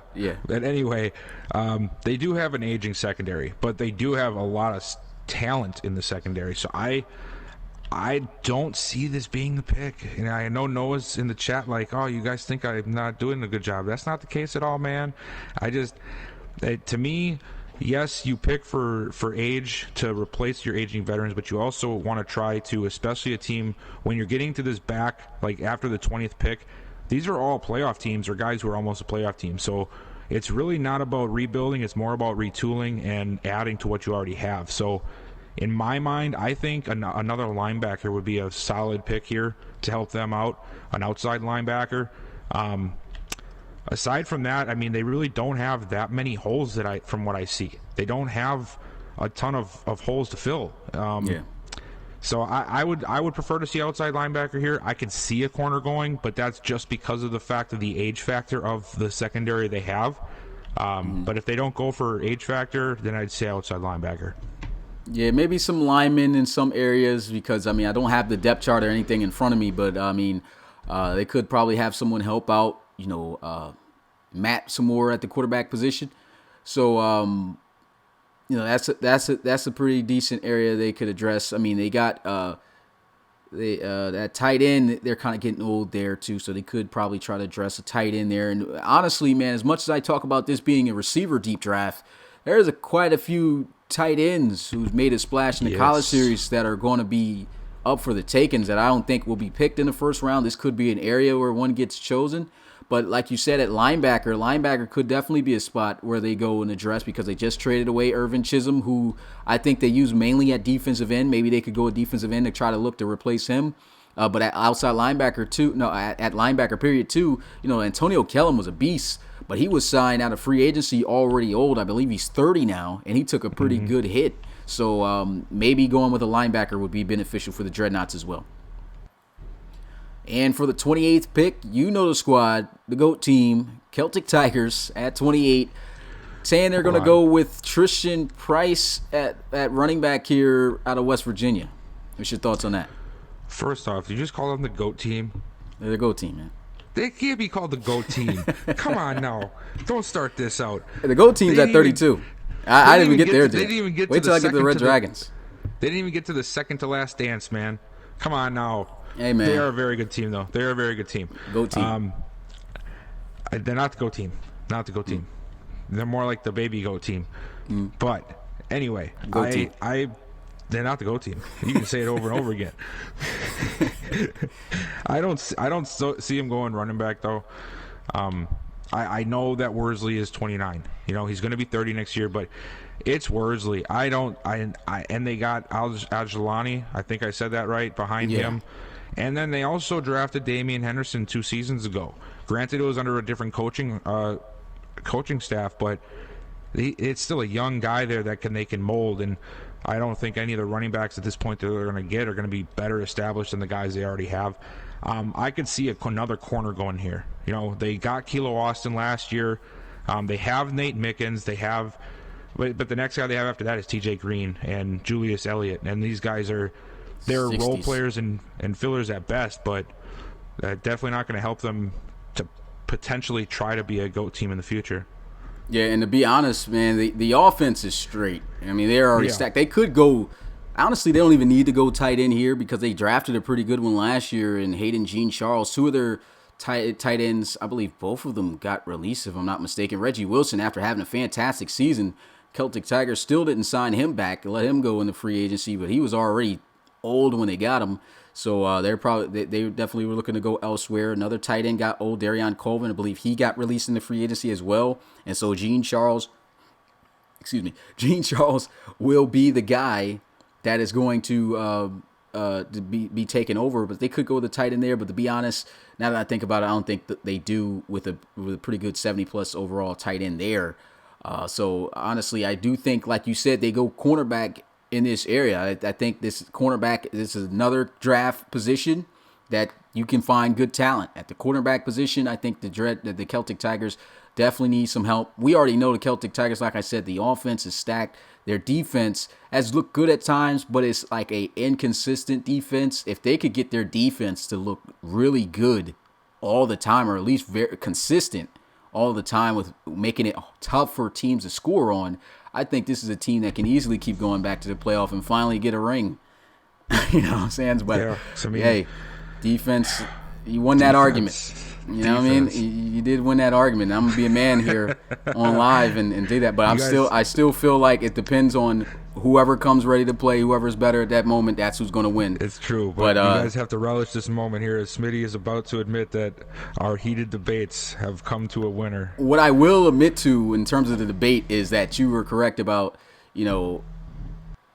defense wins championships to an extent. I mean, but I honestly still feel like it is. I honestly feel like I was a young boy, you know what I'm saying, when I said that back in my season 1 championship game. But to be honest, defense definitely goes a long way. That's because there hasn't really been no offense to really match them, but they haven't really had a defense to help them out either. When you look at that game against the Cougars, I mean, the Cougars, they kind of ran through that defense, you know what I'm saying? So, I mean, that tells a lot about that defense right there. And look, we honestly still to a little bit of defense in my argument about the offense. They didn't get any help from their defense really at all. You know what I'm saying? No. And so that the offense, I mean, vice versa, I meant to say. They didn't get any help really too much from their offense at all. Their offense didn't score much either, and their defense really didn't help them either. So I just feel like the team in general just was not clicking, and they need some help on defense. They get their defense right, they'll be straight. Next pick at 29, we got the Bisons going for Kevontae Ryans, defensive end out of Stanford. They definitely need some help on the defensive front seven. We know that they're going to go on that defensive side of the ball. Do you think Kevontae Ryans is the guy? I think that it's the best pick at this point in the draft. I do. They definitely need some help there. I know they did a lot of trading around, and I think that with the trades, they did end up shoring up the linebacker core to some degree. So I believe that, Kevontae Ryans here would be a solid pick for them to help get some more pass rushers on the outside, because they definitely need some more help there. They do not have a ton of talent there. They brought in Scott Knightley, which hopefully he'll develop into a great defensive tackle for him, but they need some end help. So I think that's a spot-on pick there, or projection.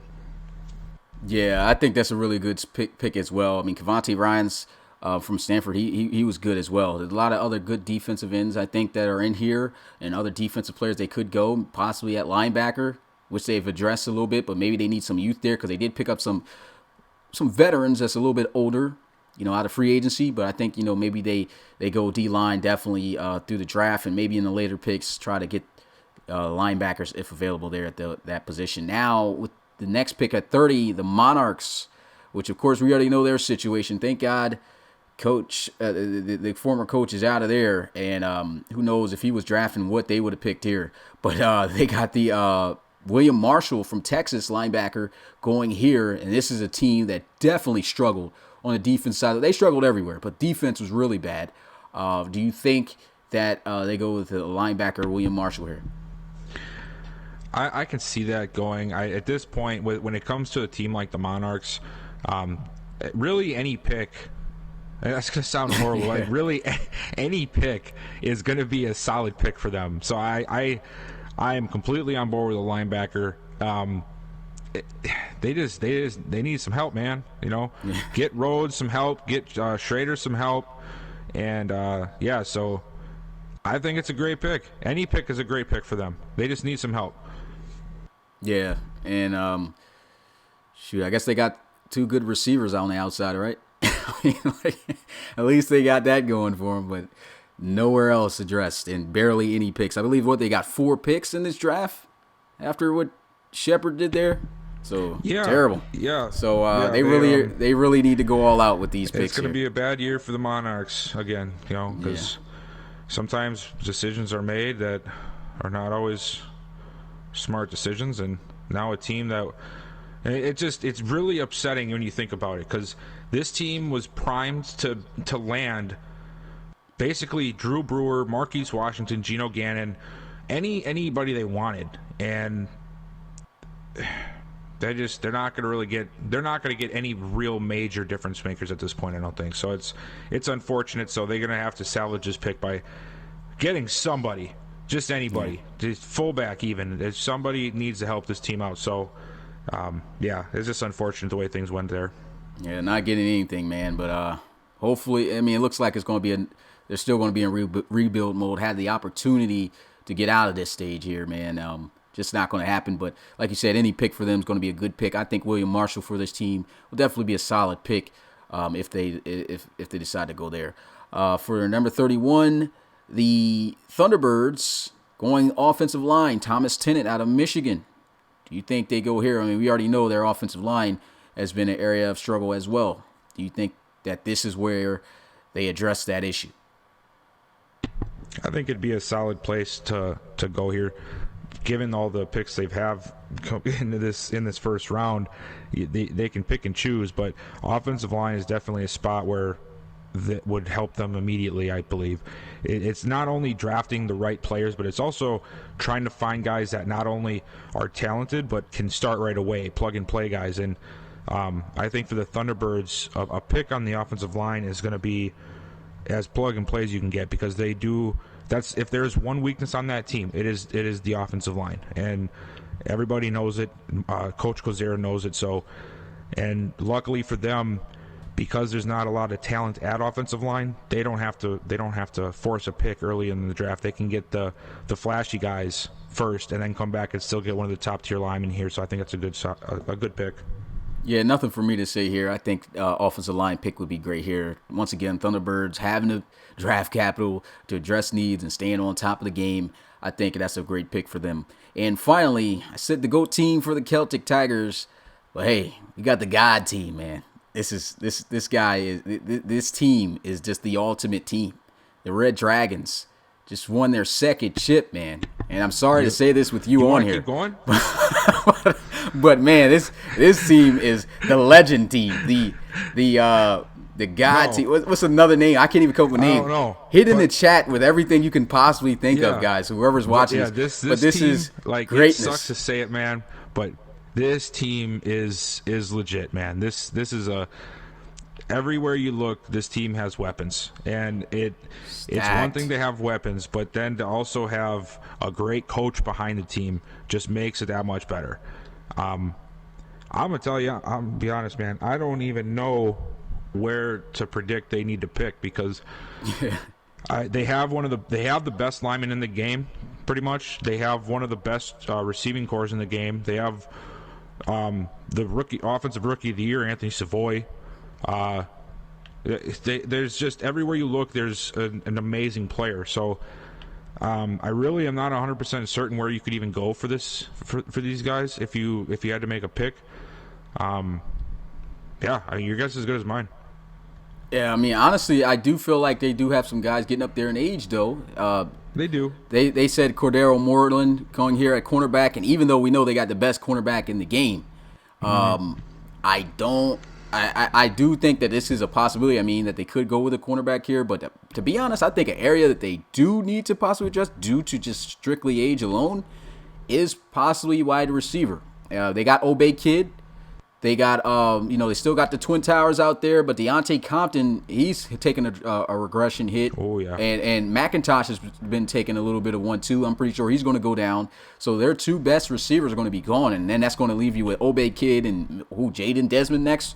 So I think if they pick a receiver here, if they still have some good available ones at this point on the board, why not go here and go with a receiver? Another spot that I just thought of that they could potentially go after, and this is the beauty of being a team that doesn't have a lot of holes, like I mentioned earlier. You can pick and choose who you go with because you don't need this pick to be successful this year in order for the team to be successful.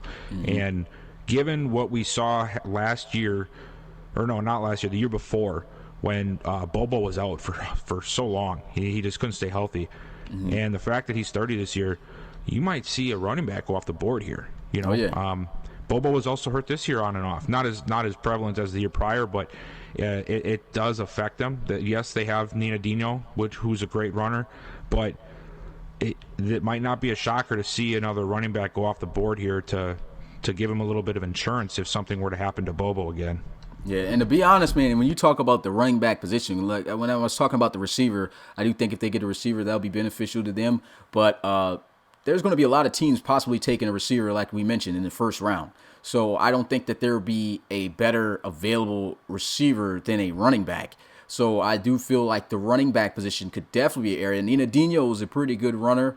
And even though he ran for $130 plus in the championship game, he still had to do that on 33 carries, which is still, don't get me wrong, a good average. But he got shut down for the most part throughout that entire game until the second half. And he has his ups and downs, and he seems to be more of a one-dimensional type of back where he has potential, but he's just like a power guy, not all the way going to shock you too much with speed. But they could get a change of pace back because I feel like there's definitely going to be a stable of running backs to choose from at this spot. They could go Tristan Price if he's here, Gunnar Witt. They could go Bigby. They could go Warner. Whoever is available at running back, I know they'll have some pretty good choices, but of course those are the top big names on the list. So I do feel like maybe that's the area they address, and why not address and help out Anthony Savoy? The defense was already straight. Really don't need to address that right now. The offense, they got way better in the second half. But you get more weapons around Anthony Savoy, and you're looking at a dangerous team, So I do feel like an offensive pick is definitely a pick to go here for the Red Dragons, not necessarily cornerback. But with that being said, that is the recap of Noah's mock draft, and I honestly think it was still well done, man. He did a great job, even though he had got the wrong names of the colleges. It's not his fault. I do feel like it was either Daddy Leagues or maybe you, Bill, or somebody else messed him up. But somebody messed him up here with some of the names. But it was a great mock draft, man. I'm glad we had it. What I'm going to do right now is, that definitely lasted longer than I thought it would. That took an hour? Took an hour and 22 minutes. Wow. Yeah. It took a long time. Honestly, I thought I was going to, because I felt like this section that I'm about to go to was going to be longer. But with that being said, we're going to have to find a way to just look at the main guys, because now we're going to look at the combine numbers. So let me go ahead and get in the file and bring that up. So here we go. Starting at the quarterback. So here we go. Looking at the quarterback position. Marquise Washington, getting a look at his combine to see how he did here, man. Looking at his 40, he ran a 4.74, ninth amongst quarterbacks, 24.8 vertical jump, a 9.1 broad, a 7.13 3-cone, 4.3 shuttle, and 25 reps on the bench, though. A strong guy, which we figured he would be, second amongst quarterbacks. Pretty good combine right there, don't you think? Yeah, a little surprised at the speed there, though. I didn't think he's that slow. Technically for quarterbacks, not that bad. Well, no, but, ninth out of all quarterbacks. I didn't see that being the case. But, a solid combine all around. And at the end of the day, if you're a guy who's I know he's technically a scrambler, but Washington can throw the ball, man, Yeah. You don't need a combine to be a great quarterback. And obviously, look at, real life Tom Brady. The guy was terrible. He was the worst person. Rich Eisen was closer to him in talent with the 40-yard dash than probably some of his counterparts in the draft that year. And so you don't need a solid combine report to be a quarterback. So, but And still, that was with a a suit solid on, class. man. What's that? I said that was with a suit on. Yeah, He's running with a suit on. Exactly. But I mean, Washington's going to be fine, even with the ninth place 40-yard dash. But yeah, I mean, he's strong for a quarterback. That's really good. But to me, this combine doesn't mean a whole lot to me for a quarterback. Yeah. So I think it was a pretty good combine for a guy who's 6'6", 240, running a 4.74. That's pretty good. That's not bad. No, not bad at all. Yeah, that kind of goes to show you there's probably some pretty fast quarterbacks out here. But moving on to the next quarterback, of course, Geno Gannon. First, he ran the fastest 40. Wow, Geno Gannon ran a 4.54 as a quarterback here in this combine. He had 27.4 vert, 9.6 broad, 7.01 three cone, 4.23 shuttle, 25 reps on the bench as well. So he's showing off the same amount of strength as Marquise Washington, weighing 20 pounds less and 2 inches smaller. So what do you think about his combine? I mean, that's the great combine numbers, definitely. It's always good to be top 3 in almost every position in the combine report. But again, these guys can be scramblers, but I still view them as quarterbacks. And to me, it all comes down to how you can throw the ball and how you can handle pressure. So to me, that's going to be the true test for these guys. Yeah, I'm kind of shocked by this 40 here. Pretty good. Kind of felt like it could be faster, but I guess it's because of the plays he made from scrambling, how great he looked. But 4.54 is definitely living up to the hype. And the biggest thing about this kid is that when he was in the Senior Bowl, he showed off his ability to throw the ball. And like you said, the combine's not going to show you that.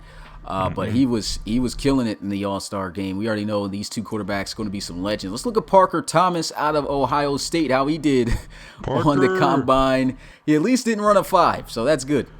Yes. We know as bad as Ohio State wanted to run this kid with some read option, and it just never worked.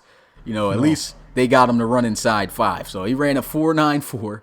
He had a 23.3 vert, 8.5 broad, 7.43 three cone, a 4.56 shuttle, and he had 14 reps on the bench. So I think that's pretty standard for him. Yeah, I really believe that some guys get sort of sucked into the prototypical college quarterback play. Be able to run the read option. Be as fast as the running back.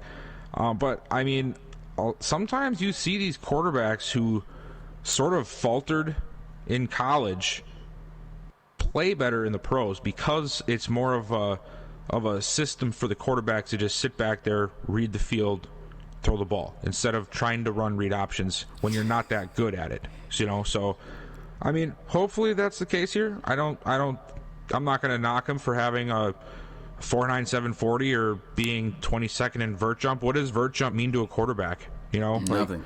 What is it going to do that he can run a 4.55 20-yard shuttle? If he needs a fast 20-yard shuttle time, that team needs a better O-line. So, to me, good enough for him. Let's see what he does when he has to throw the ball 30 times a game instead of try to run it up the middle. And I see Justin talking about Parker Thomas is the best Ohio State quarterback the RFL has ever seen, saying he's better than the GOAT. Sounds about right. Man, you guys are some real haters, aren't y'all? Real haters.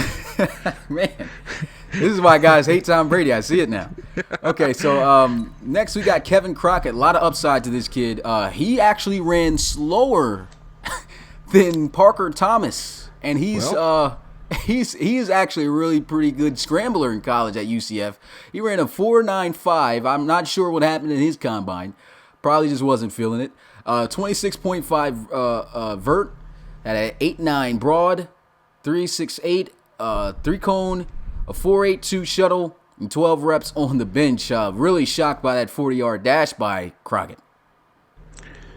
Yeah, I guess I didn't really pay attention much to his running ability, but yeah, I mean, he's pretty slow too. I don't care, man. I'll be honest, hey, whatever. You can go run a 6-second 40 if you want to. You can throw the ball to the receiver that needs to catch it on a play and not throw it to the defense.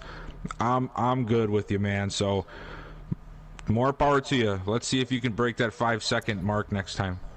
Yeah, so we really don't want to go through all this because, of course, we've already taken a long time. So I'm gonna try to. But before we do skip out of the quarterbacks, man, let's get to your son Ben here, man. Let's get to Ben Nicholson. See what your son, let's look at this guy here. What's your son doing the combine, man? Look at this guy. 4.76 40, a 33.2 vert, third amongst quarterbacks. Yeah, he got 9.2 broad. Jumping over them haters. 7.09 three cone. A 4.31 shuttle, so pretty agile. Yeah. 6 reps on the bench, though, so you really didn't help him out in the weight room, it seems. Well, that's okay. That's okay, because he's going to jump over you anyway, so it don't matter what he can do on the bench press. Not too bad, man. Look at this. This is like a goat in the making right here. Look at these beautiful combine numbers. This is amazing. Everybody better. This guy's going first overall, calling it right now. And it would have been the icing on the cake if he went to Wisconsin.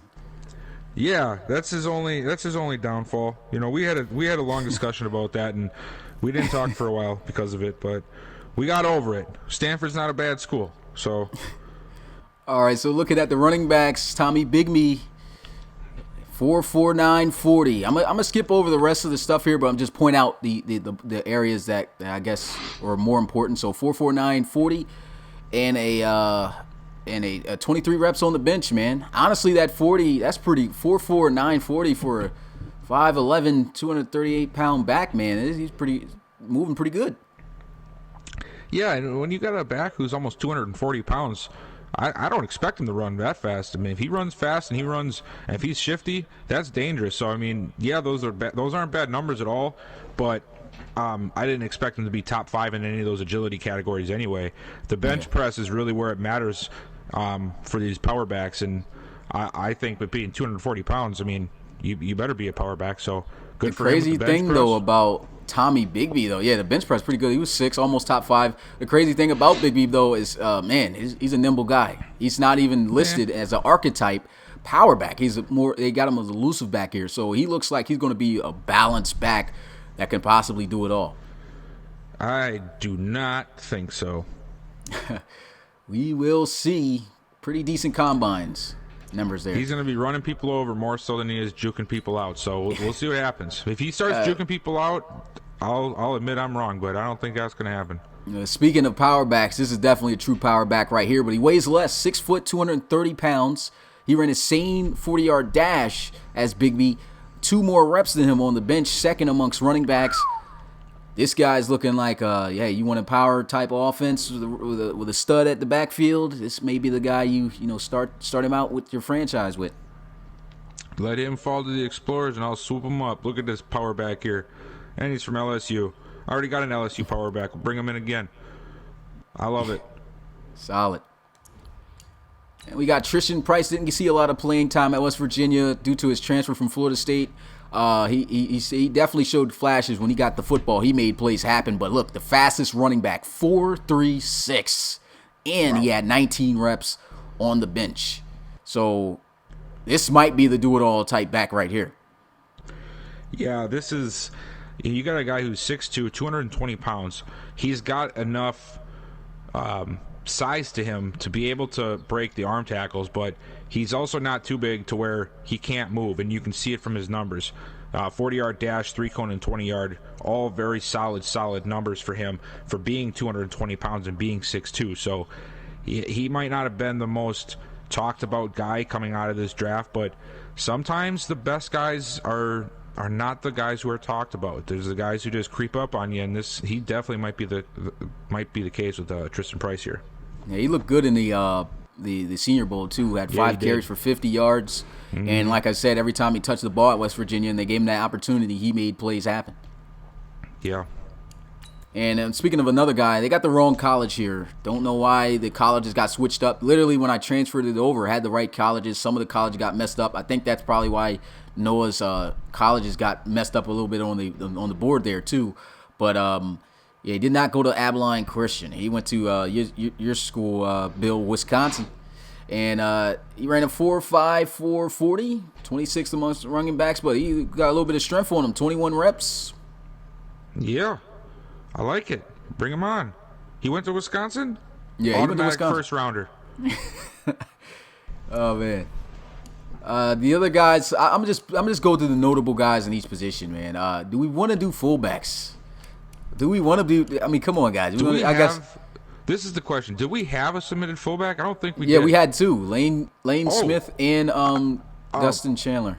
Yes, I love fullbacks. Let's talk about fullbacks. All right, so 4'9", 340, fourth amongst fullbacks, and honestly, what is there, like 6 in here? So 5. Okay, at 5. Yeah. Had 25 reps on the bench, third amongst fullbacks. This was a submitted guy. I don't think the other guy was, so I think it was only one fullback that was submitted. Good job. He's like best guy here. Let's just look at the numbers and announce them. I guess really not too much to say. I mean, this was fifth, the last guy, 40-yard dash, almost ran a 5, 4.97, 24 reps. Okay, good stuff right there. Good stuff right there. All right, so let's look at Isaiah Streets out of LSU. You know, he's a burner, and he sure enough was a burner. First amongst receivers, 4.3 flat. He ran a 4.3 flat. Had 17 reps on the bench at 5'10", 189 pounds. He was first in the 3-cone drill and second in the shuttle with almost running a 4 flat at 4.08. What a combine. Yeah, this is a very, very good. This is where combines matter. Yeah, you got to be able to catch the ball and run some routes, but man, you got to be able to do something with the ball when you get it, and this guy definitely can. He can burn you, and he can make you miss too if you catch him on a screen route. So, a tremendous combine for him, and it just goes to show it with the kind of play we saw out of him. Yeah, big time burner. He showed the ability to make tough catches as well too, but he had his inconsistent periods with the in college in his second year. I mean, of course, in the time that we got to see him in the first championship game with Geno, he balled out pretty well. But in the last season, I mean, he definitely made plays, but it was not consistent. So that's probably a factor guys are looking for. But the number one radar for guys looking at a receiver, hey, you try to bring in the fastest receiver who can be a burner like this, a real deep threat, as his archetype says. First and at 40, I mean, 4.3, that's blazing. That's 4.3 flat, man. He almost ran a 4.2. That's incredible. Rob Schultz, we talked about, look, he ran a 4.3 as well, 0.03 away from Isaiah Streets, man. He ran a 4.33, 14 reps on the bench. No other area he really stood out in there. But what about Rob Schultz, man? I see Rob Schultz being more of, that like possession catch guy. Like the guy that you can rely on to run the routes that needs to be run and catch the passes that need to be caught on third and short. He's got tremendous speed too. He's just not going to be as shifty as a guy like Streets when it comes to making guys miss and running with the ball in his hands, but reliable nonetheless when it comes to throwing him the ball and making a possession catch in coverage. Yeah, if I could compare him to a current wide receiver in the RFL, I will compare him to Elijah Bentley. And the reason why is because he's a great route runner. He's He does not have juke moves, but he's fast. So I really feel like he's going to come in and be that type of guy for somebody in the future. And, of course, the guy we're looking for with the wrong college on here again. Don't know why they kept throwing Abilene Christian in there. But he went to Ole Miss. Carlton Scruggs. Now, he ran a 4.5 flat 40. That's 20th amongst receivers. So we already knew he wasn't like a speed guy. But they got him listed as a deep threat guy. But he could just about do everything. And he had 17 reps on the bench. First, though, in the broad jump. So that shows his explosiveness. Look at both his vertical and broad jump. He jumped a 10.5, and vert was a 38.4. Nice. Yeah, this he might not burn you, but you're not going to find somebody that has better hands in this draft class, I believe, and he's definitely going to be stronger than the guy who's playing against. That's what I take from Scruggs. He's going to be he's not going to beat you deep, but he will be the guy that goes up and gets it for sure. Yeah, he definitely had a lot of great catches for Ole Miss, man. He was also in the draft trailer, of course, on one of those 3 highlights that I put up there. Bagging LSU guy. I mean, I think it was Alexander he bagged, but so wasn't his play where Rob first dropped the "You got Moss" line? Was that I'm was not it sure. not that in the last year, like the first couple of weeks of the college series? Not quite sure. It might have been. I feel like that I was the think that first was time that he Kincaid. called it. I think Are that you was sure? Kincaid. Yeah, I think that was to Kincaid when he bagged the guy and had the 1 foot in Anybody bounds in the and chat thought he was remember out. that? Let us know where that line first came from. I Yeah. remember seeing it on Scruggs. I just don't know if that was the first one. Speaking of Kincaid, here's his combine. Ran a 4.47, 14th amongst receivers, 19 reps. He was in the top 5, ranked second in receivers in the 3 coding drill, showing off some good agility there with a 6.79. Yeah, I think that that Kincaid is pretty similar to Scruggs in terms of how he's going to play, and I think he's just as talented. He might not be. To me, I think Scruggs is the bona fide. I mean, I don't want to say that with Streets. You know, it's tough because Isaiah Streets is very talented, and you think of Carlton Scruggs secondly. At least I do. But Kincaid is like right there for me. I love Rob Schultz, but Kincaid is, I think, is a tremendous playmaker, and he's definitely going to be a difference maker at the next level. Yeah, honestly, when you talked about the hands of Carlton Scruggs, I mean, this guy had the same, if not better. I mean, I think that he's a better jump ball guy, to be honest, though, than Carlton Scruggs is, because most of his highlights, most of his big plays are all one-on-one jump ball situations that he always won. I rarely saw him lose that, and he really showed off his ability to make huge plays in the bowl game that he played. I can't remember what the name of the bowl game he played in, but he had 3 touchdowns in that game. It was just killing. So he like you said, I think he's very equivalent to Carlton Scruggs in that regard. 2 really great players, man. He had a heck of a career at Tennessee. And of course, we got Devin Flores, the speedster, but apparently not the fastest in the 40s, as he ran a 4.48. You know, some of these guys, you know, you hear, if you watch the NFL draft stuff, like I've always loved the draft and offseason stuff. So all my life I've always watched the NFL draft, and you hear this term so often it gets annoying, but it's true. Some guys are just quicker than they are fast, and that's the story with Flores. I think he might be listed as a deep threat, but I see this guy shining in the slot in the RFL and just taking advantage of mismatches all season long. So that's where I see him going. He's got great hands. I just think that's his spot. You know, I don't see him being a bona fide number 1 on the outside. His size is going to be difficult for him to win the matchups against double coverage downfield. So the slot work is going to be his bread and butter for sure. Yeah, like you said, man, you're not really going to get a lot done on the outside at 5'10", 176 pounds.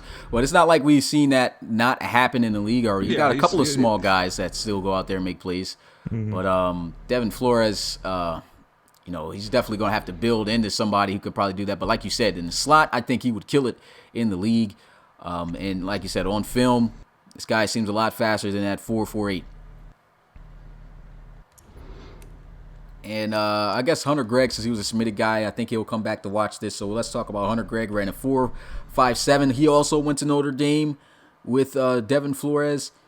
And he was first in the vertical jump, though. And honestly, this is not his height and weight. So there is some things that have to be adjusted, which I forgot to add. I just thought about that. Because he was not 6'3", he was not 224 pounds, so that was not adjusted for some reason in this file. So he's actually 5-something, like 5'10". So he is not 6'3". He does not weigh 224. He's got a good vert. That's why I was shocked by the vert. Yeah, with his true size, I mean, I think he's going to be probably pretty comparable to Flores. I think they're close to being on the same playing field. I don't see him being a bona fide number 1 outside. I mean, you never know, because like you said, we have short guys who have done that and are doing it right now. But usually, when you try to find a guy who's going to be your number 1, you try to find a guy who's 6'1", 6'2", 6'4", and he's got a little build to him. And when you get these smaller guys, they can be game changers just like anybody else, but they got to do it from inside the slot to take advantage of the outside backers and the safeties who are just. They have not been prepared their whole life to cover guys man-to-man like that. So I think, just like Flores, this guy will earn his keep inside. Yeah. Yeah, it definitely was not that height. The other guys, just not enough time to go through. Let's go look at Reggie Streeter, how he did in the combine. Third amongst tight ends, 4.64. And he was third in the 3-cone, 7.12, and a 4.29 in the second in the shuttle, 17 reps. Yeah, this Reggie Streeter is probably the modern day prototypical tight end. You know, you go back 10, 15 years, your tight end better been able to block. And it was nice if they could catch. But nowadays, a tight end is basically a slower receiver, and that's exactly what Streeter is. And he's not even that slow. He's not a slow guy. He's just not a quick guy like a receiver, but he's a receiver through and through. He's got great hands, can run routes incredibly well for a guy his size, and I think he's going to be a definite difference maker for whoever ends up drafting him this weekend. Yeah, he was just a do-it-all. You were talking about the blocking. He does that well, too. He did that great at Texas. Pretty much like I say all the time, extra offensive lineman out there. He did his job excellent. And obviously, definitely one of the top, the reason why he is the top tight end right now on top of this draft class. Big-time vertical threat, like his archetype says. And, just a great tight end that somebody's going to be fortunate to have and build around. I mean, what quarterback wouldn't want a reliable tight end that can block for you and just catch the ball at will, kind of like a Travis Kelce type guy. You could definitely see him playing, and he looks like Travis Kelce a little bit. And honestly, that's what he said he wanted his guy to be like in terms of his attire. So I just copied Travis Kelce's attire and put it on him while he was at Texas, and boy, did he play kind of like Travis Kelce. He made a lot of big plays, big-time playmaker. Next for the tight ends, Tyler Henderson. Look at this. He was number one in every single category for a tight end except the vert. So he ran a 4.59, a 31.8 vert, 10.5 broad, 7.1 3-cone, a 4.28 shuttle, and 29 reps on the bench. This guy looks like an animal. Yeah, Combine king. I love me some Reggie Streeter. He's a great submitted guy. He's a great community member. But Tyler Henderson is right there, man. He is every bit of tight end as anybody else in this draft. He's got great hands as well, and he's got some strength behind him.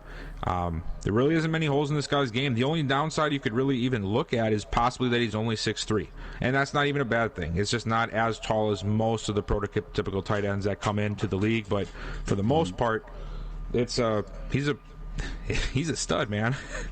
Yeah, this is maybe not the tallest. I mean, we do have some successful short tight ends. I mean, what's his name? Stands at 6 foot.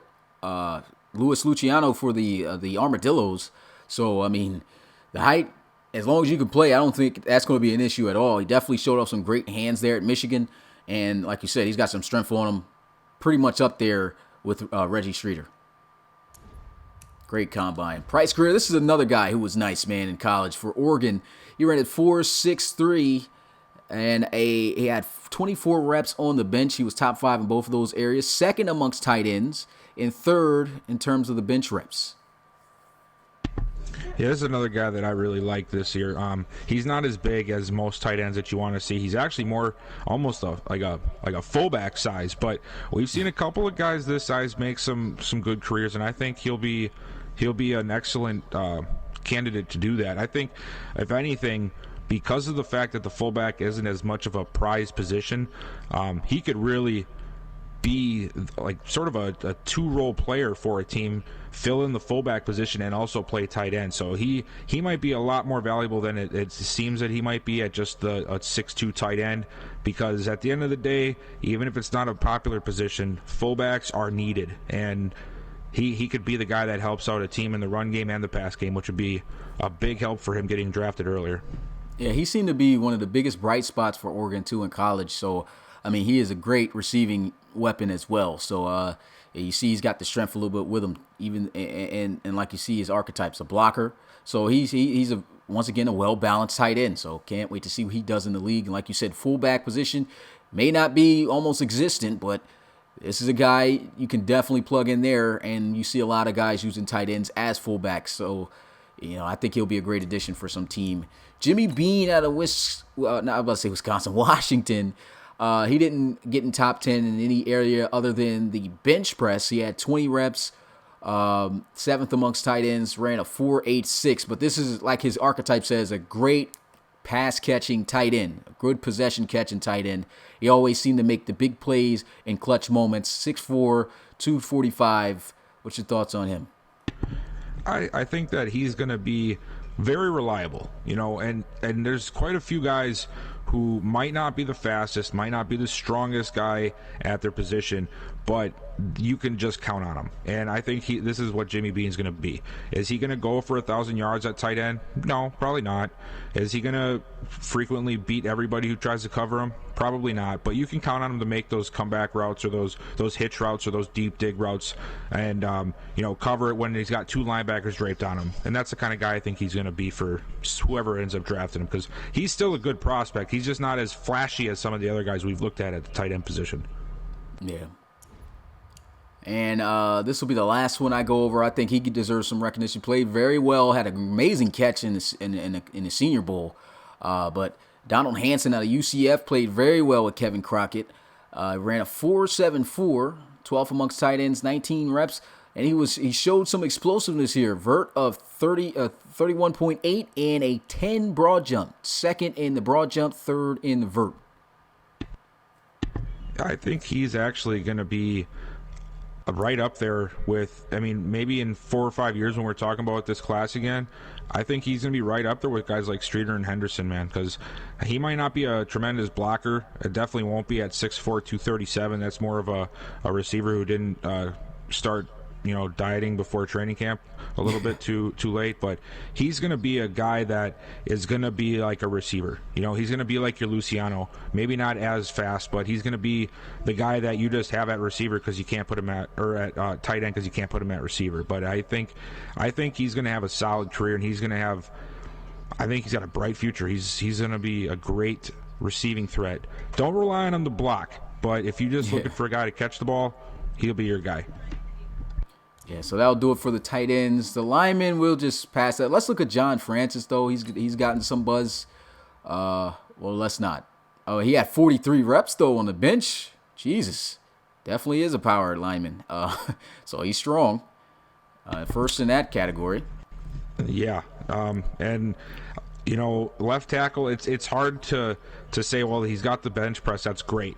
It's going to really come down to if he can keep up with some of these speed rushers, though. And that's exactly why this O-line class maybe isn't as strong as some people would like, because while we have guys who are just insanely strong, or maybe we have a guy who's really quick, there's not a lot of guys that just fit the bill at every single possible position or at every type of what you need out of a lineman nowadays with how fast some of these DNs are getting. So he's going to be a good pick for a team that I think runs the ball more than they pass the ball.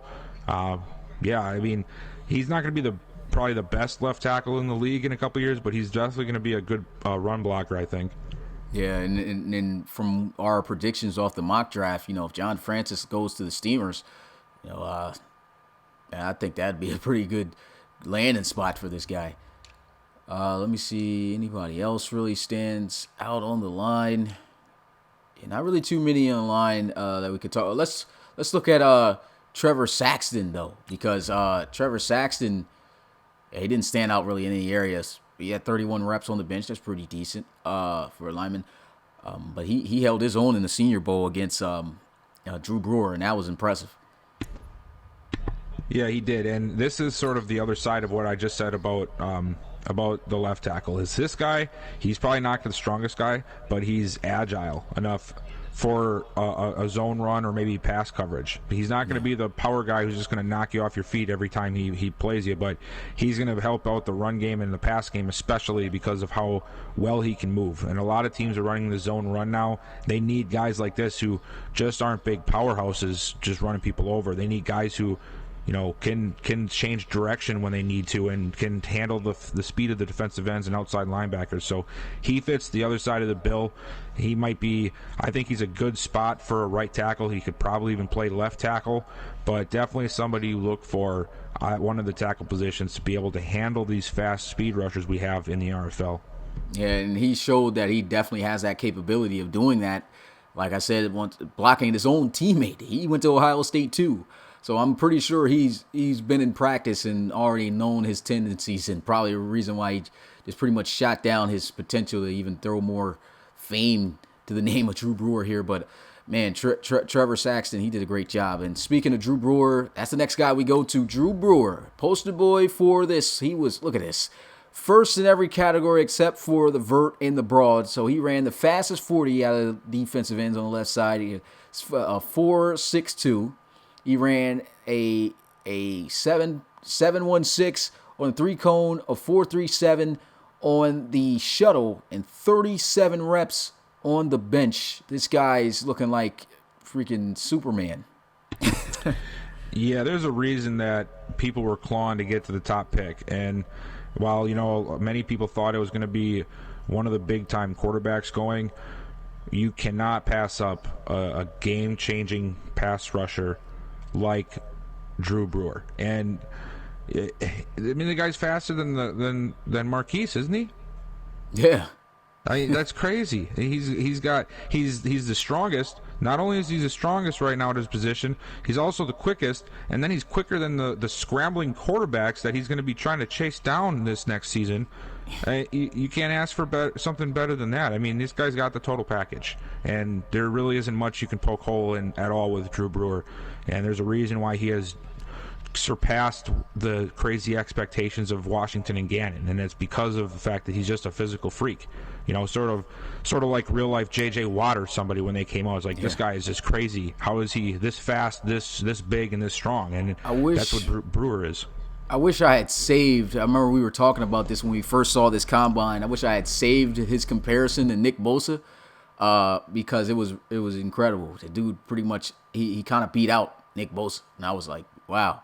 But 6'5", he's an inch shorter than Marquise, but 44 pounds heavier, and ran a faster 40 than him. That's just incredible. Like you said, he's not only the fastest, but the strongest defensive end in this class. I think you're looking at your franchise pass rusher for years to come. Only 21 years old coming in, so definitely going to have him for at least 9 years. And then the last thing I wanted to add about him, man, is when you look at a guy who is 6'5", and he's 284 pounds, the amount of, you have these guys who are 6'5", maybe they're 240, they're 245. Those are left ends, right ends religiously. There is no other position, but a guy like Brewer, this guy can play at any position on the D-line. He can play inside if he has to. He can play nose. He can play the defensive end position. So, man, this guy is going to be all over the line if used properly, and it's going to be scary for some of these O-linemen and these quarterbacks that have to face him.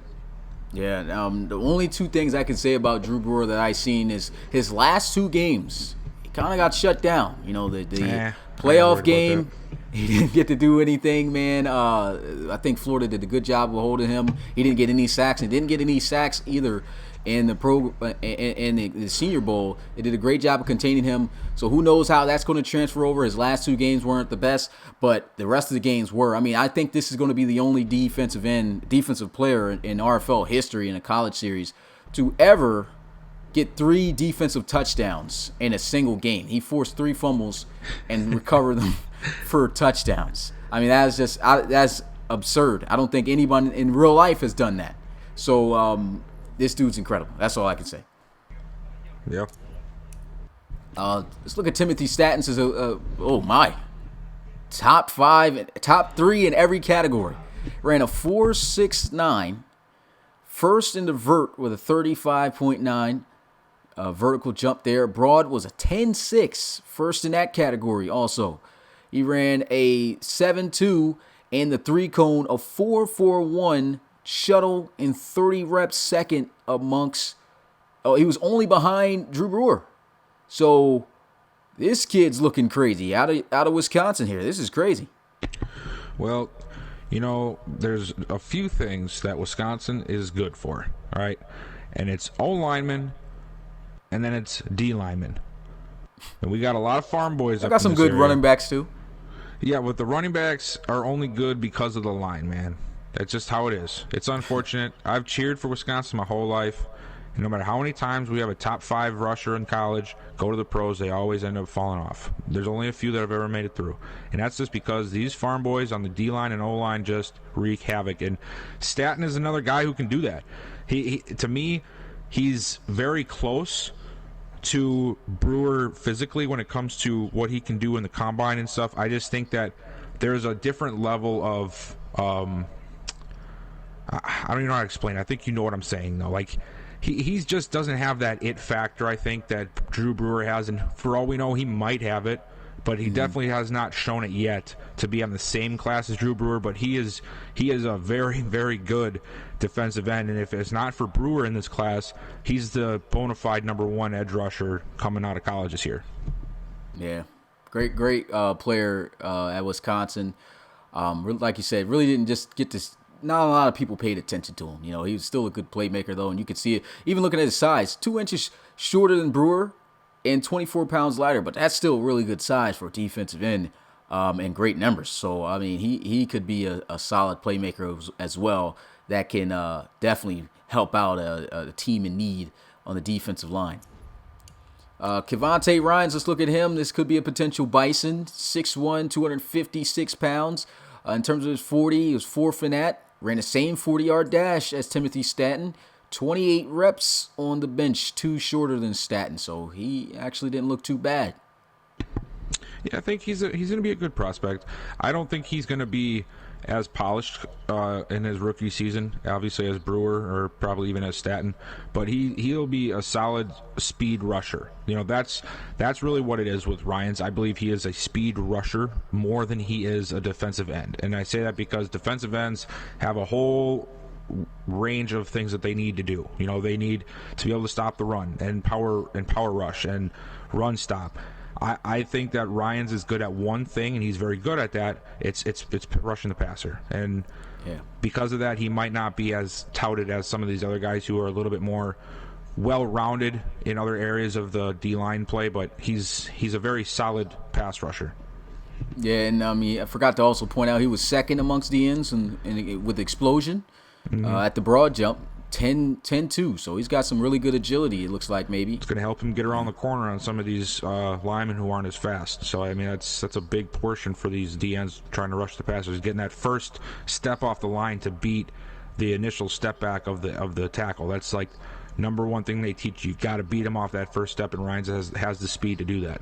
And another great thing about this is about him potentially being a Bison is that's exactly what they were missing. They had no pass rush at all this past season. So, I mean, could be a great addition if they do end up landing him.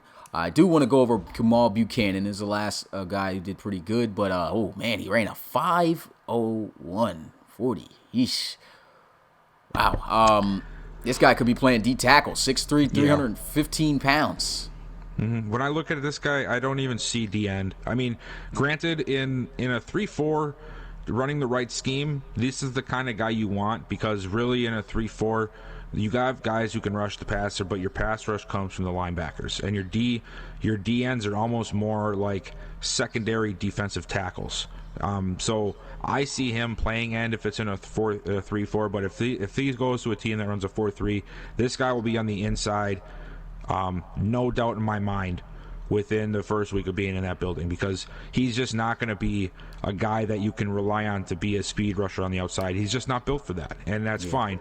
I think he'll be a strong guy on the inside of the line, though, for whoever picks him up.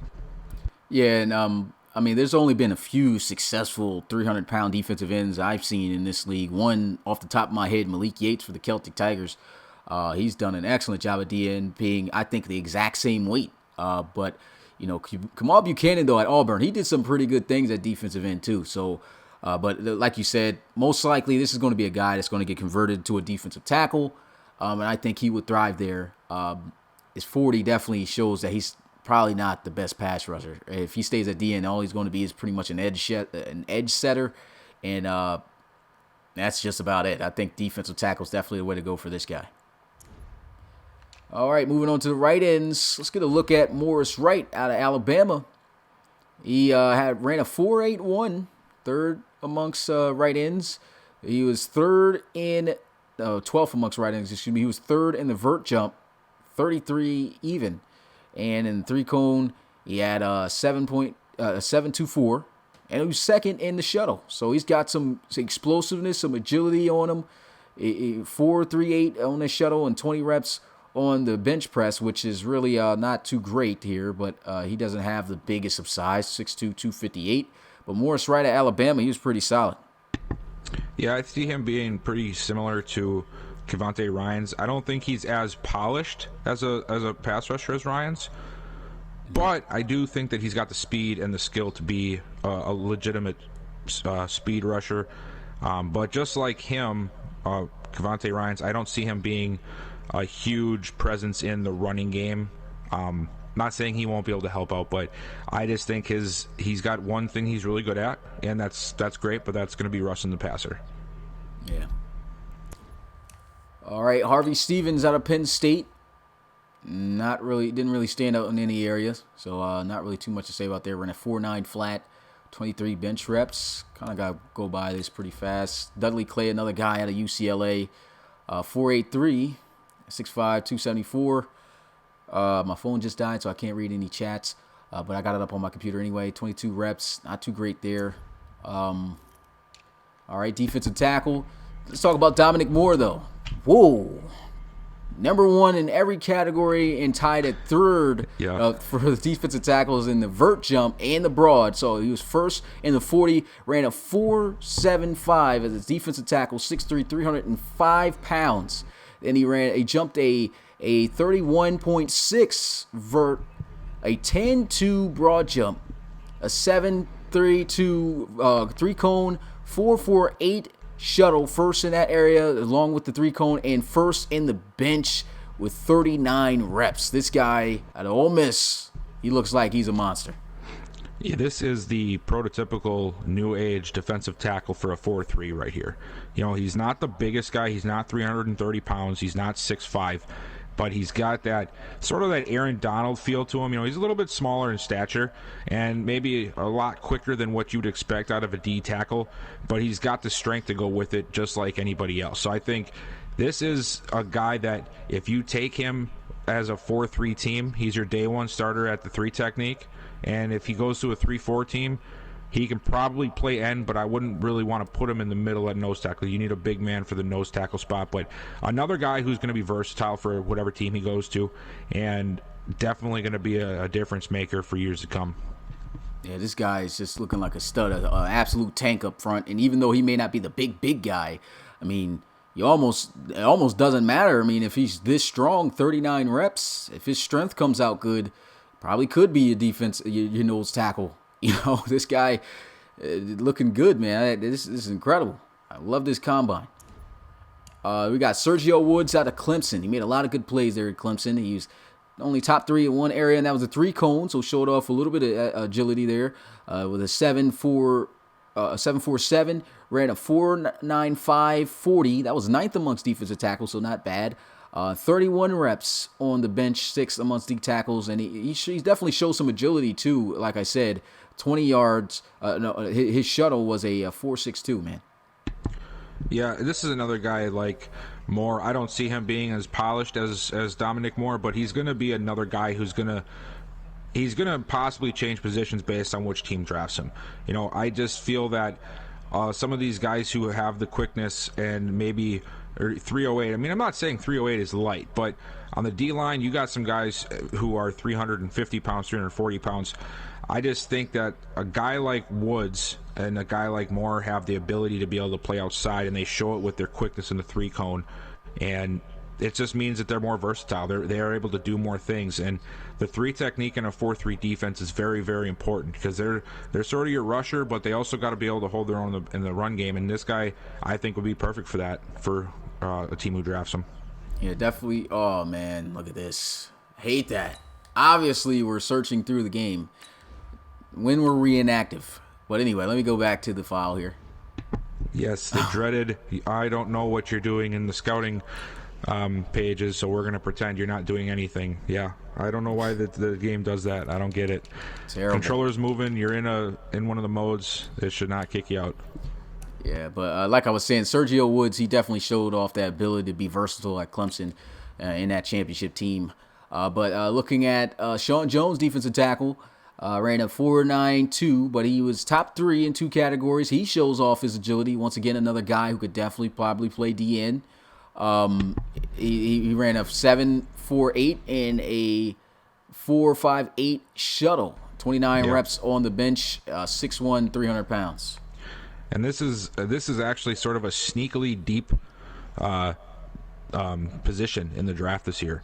There's a lot of very nimble and formable defensive linemen, especially defensive tackles, as we just looked at the last few guys. Sean Jones is another one. He's 6'1", 300 pounds, but he can move when he needs to, if he needs to. And he's going to be another good guy who will be able to add pass rushing to the team because of that agility, rather than just stuffing the run in the middle and taking up blockers. So the last few guys that we've talked about in the middle, again with Jones, he can probably play outside in some sets. Maybe not all the time, especially with him being only 6'1". It's going to be tough for him to get good position against some of those tackles who are 6'7", 6'8". But for the most part, this guy's going to be very versatile and be able to add something to the middle of the line that a lot of teams look for. And it's sort of a guy like he's not the same stature, but Nathan Schmidt. You know, he can play D tackle, but he has a pass rush ability to him that it's very hard to get that kind of production from the defensive tackle spot, and he's got that about him. So I'm excited to see what this kid does in the RFL. Yeah, and even, like I said, he can't really play defensive end probably all the time with that size and everything. And he doesn't have the fastest 40, still, at least inside the 5, but it's going to be hard for him to really be too much of a threat in terms of speed off the edge. But, I mean, this guy, he could definitely be a factor inside. And in this league, defensive tackles, it's tough to find a team that's got really good defensive tackles. Defensive tackles definitely is an area of need in the RFL, and Sean Jones, I think, will be a good addition, could land himself a spot. Linebackers, Ricky Tootley from Texas. Look at this. Second in 40-yard dash, 4.64. Vert jump was third in that category with a 10.2. 3-cone, a 7.12. First amongst that, so he's definitely shown to be the most agile linebacker here with a 7.2 first in that, and a 4.3 flat on the shuttle, first in that, and second in the bench with 27 reps. So this kid, you talked about him earlier, he looks like he's a pretty solid package coming here into the league. Yeah, he's one of my favorite linebacker prospects.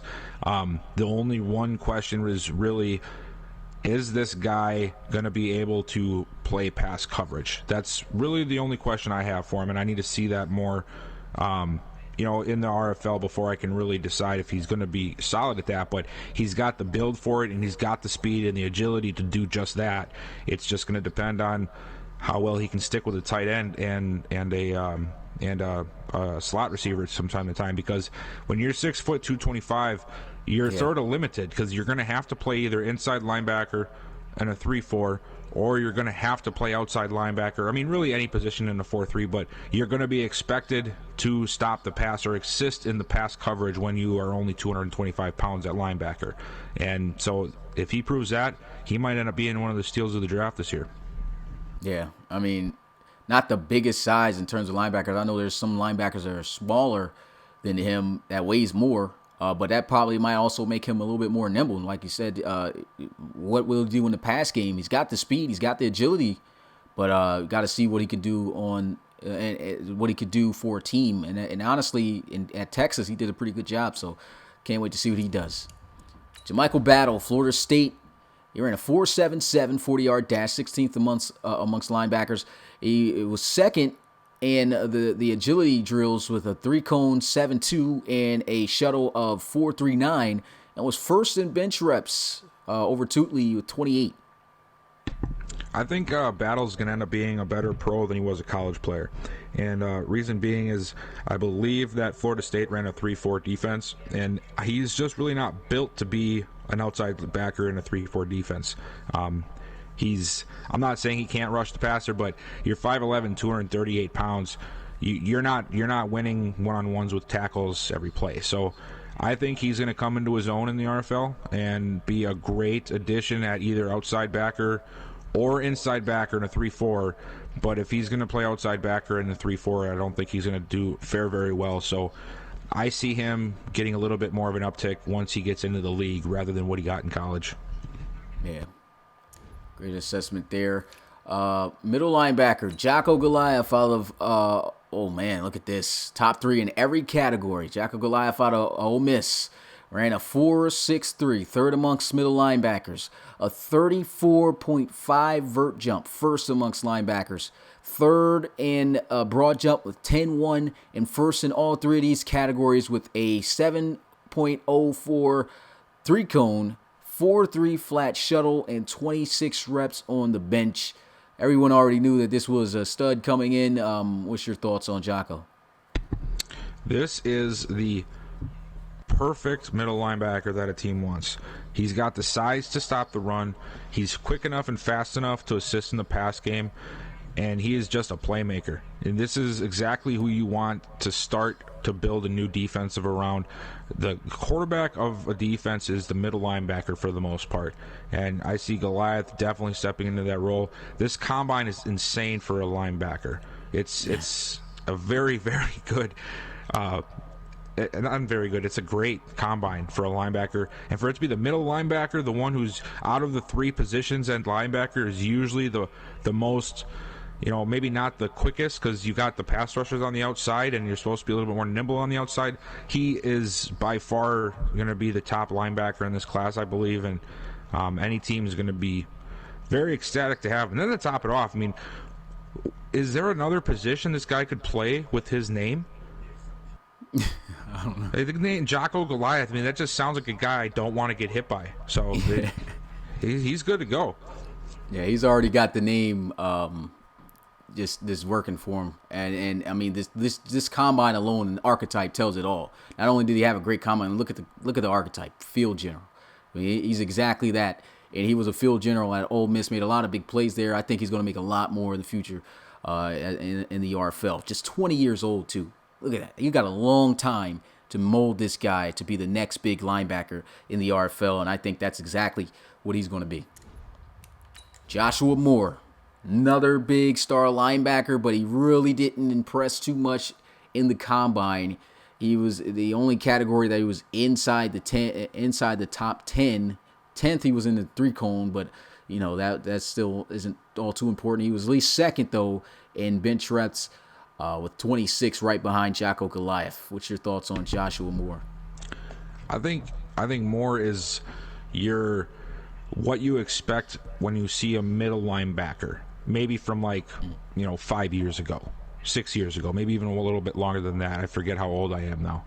But, back 10, 15 years, you didn't have these linebackers that were covering guys and were playing basically as well as safeties in pass coverage. You just had a guy who was strong, knew how to find you in the open field, and was not afraid to knock you out when he got there. And that's what I see with Joshua Moore. I don't see him being, some great pass coverage linebacker, and I honestly don't even know if he's going to be a great pass rusher.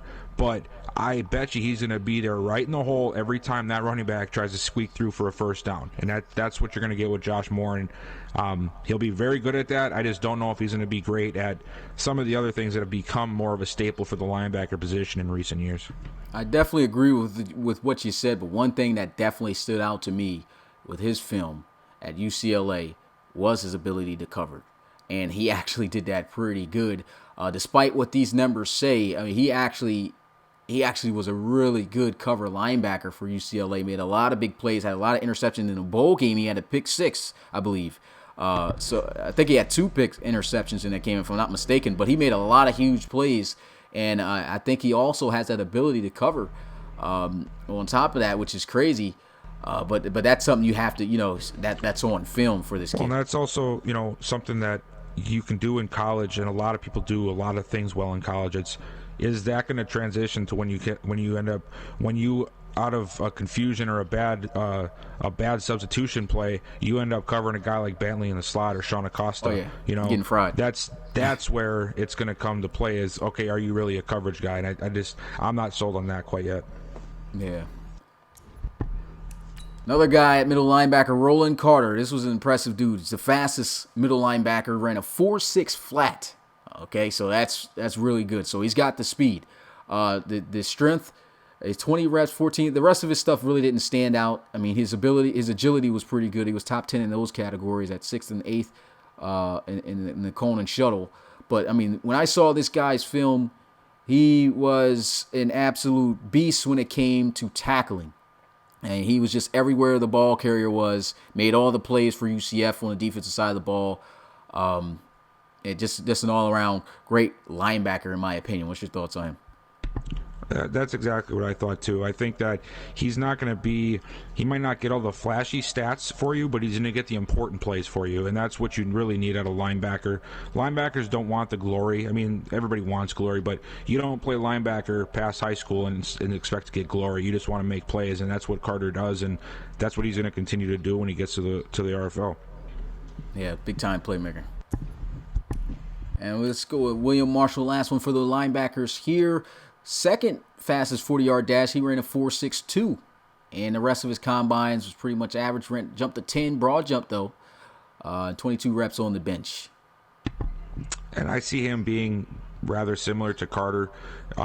He's going to make plays for you in the run game, and he'll make sure to make plenty of tackles and find the guy with the ball. But I just don't know if he's going to be a guy that takes over a game, getting sacks and interceptions, but a solid linebacker nonetheless for a team to just assist in that area of the game.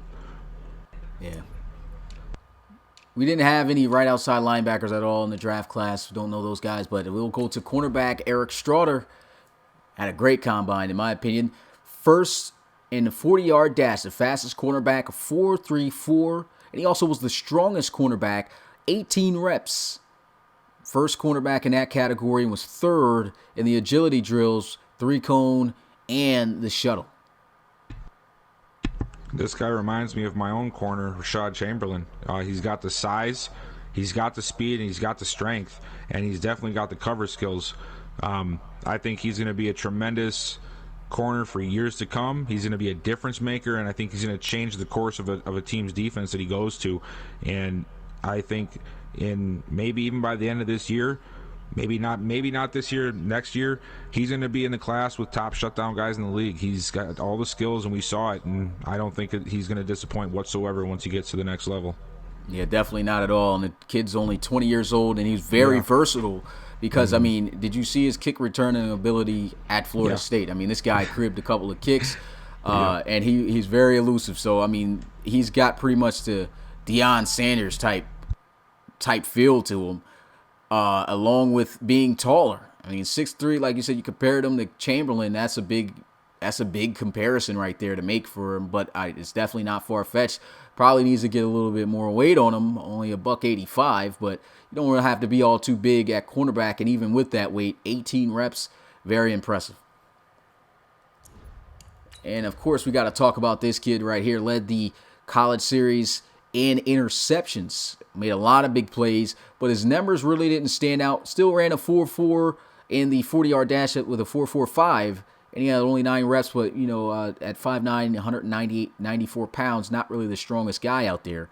But he was an absolute, I think he was aside from Straughter, I think he was the best cover guy in college football.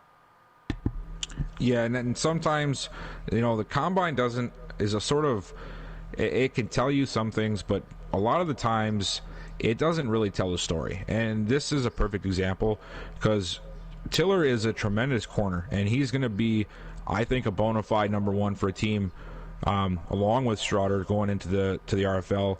But Tiller just, I think, finds different ways to make plays, whereas Straughter's got all of the physical tools right now. I think Tiller has just got maybe a little bit more of a better head on his shoulders when it comes to understanding how the offense is trying to take advantage of him. And it showed with all the plays he made and all the interceptions. He just knows where to find the ball. He's a ball hawk. He's a playmaker, and he's going to come along just fine. Don't let the 20-yard shuttle and the 3-cone fool you, or even the 40-yard dash. This guy knows how to make plays. He just might not be as fancy on paper, but that doesn't mean he's not as good of a corner. Yeah, and I mean, even looking at his height at 5'9", you think about those taller receivers, but I've seen him match up against a lot of tall receivers in college, and he was making them look silly, out-jumping them, and it's crazy that he only had a 8'9" in the broad jump, but he, like you said, he always found ways to make plays, and he found ways to lead the college series in interceptions, got up there, a lot of big jump balls for interceptions that he came down with. I think he's going to be a great corner in the league. Following him, Joseph McCrary from Penn State. He was another good lockdown corner as well in college. He ran a 4.5 flat, though, in the 40, but he was top 3 in the broad jump with the 10, and in the agility drills, he was first out of cornerbacks with the 3-cone, with 6.77, and a 4.03 in the shuttle. So, I mean, he's definitely showed his ability to be agile, and he definitely had a lot of agile interceptions and big plays. So what's your thoughts on Joseph McCrary? I think the perfect position for McCrary is going to be the slot, the nickel corner. He's got amazing agility and change of pace and change of direction speed. He might not be the fastest in straight line speed, but he would be excellent in the slot for a team matching up against the third receiver, or in some cases the number one receiver, who's a little bit shiftier.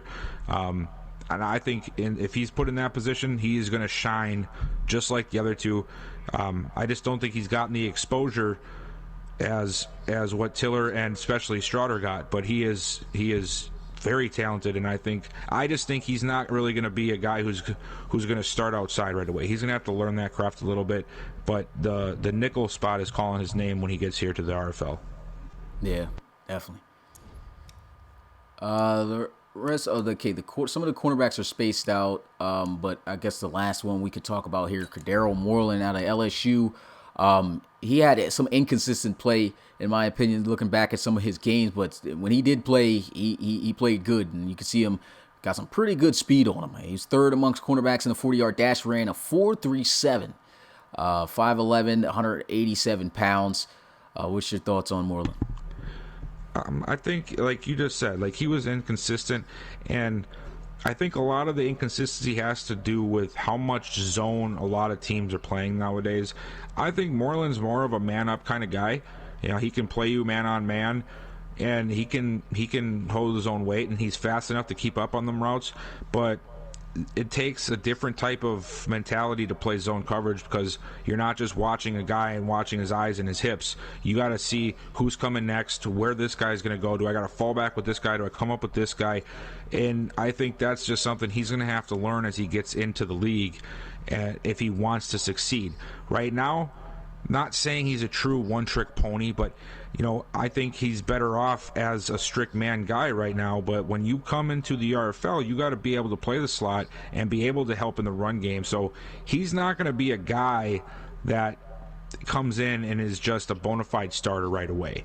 But I think with a little work he can get there. He's got the speed to do it, and he's got the coverage for man-to-man to do it. He just needs to get along a little bit more in understanding the offense's attempts to, get him out of position and understand what he needs to do to help confuse the offense and get plays for his defense. Yeah. And so that'll be it for the cornerbacks. At safety, we got to get a look at Ray, man. Was a beast, hard-hitting safety. A lot of guys comparing him to the next Garrison Ash of the RFL. And let's get a look at his combine. The dude did great. It was top 3 in almost all the categories except for he's actually top 2 in almost all the categories except for the vert jump. He ran a 4.42 40-yard dash, a 31.9 vert, a 10.3 broad, first in the agility drills with a 6.92 on the 3-cone and a 4.16 on the shuttle, and 21 reps on the bench, second amongst free safeties. We already knew this guy was a stud coming in. What's your thoughts on this guy? This is an all-around safety right here. He's listed as a free safety, but because he's got amazing coverage skills, he's fast, and he's quick. But this guy can play the run game, and he's just as smart as anybody else. He can play strong safety. He could probably play corner. Heck, the guy could probably play linebacker. He is the prototypical safety that you want for any team to build around, and he's going to be phenomenal. I can see it. I could see him being a top flight safety by the end of season 7, probably, for sure. You know what else is crazy? It's just like, man, if this guy ends up on the Thunderbirds defense, like, holy cow. Yeah. It's unfortunate, wow. especially for guys like me and Roland and Rolabi who have to play this guy twice a year. But if that's where he ends up going, I mean, yeah. What are you going to say? Absolute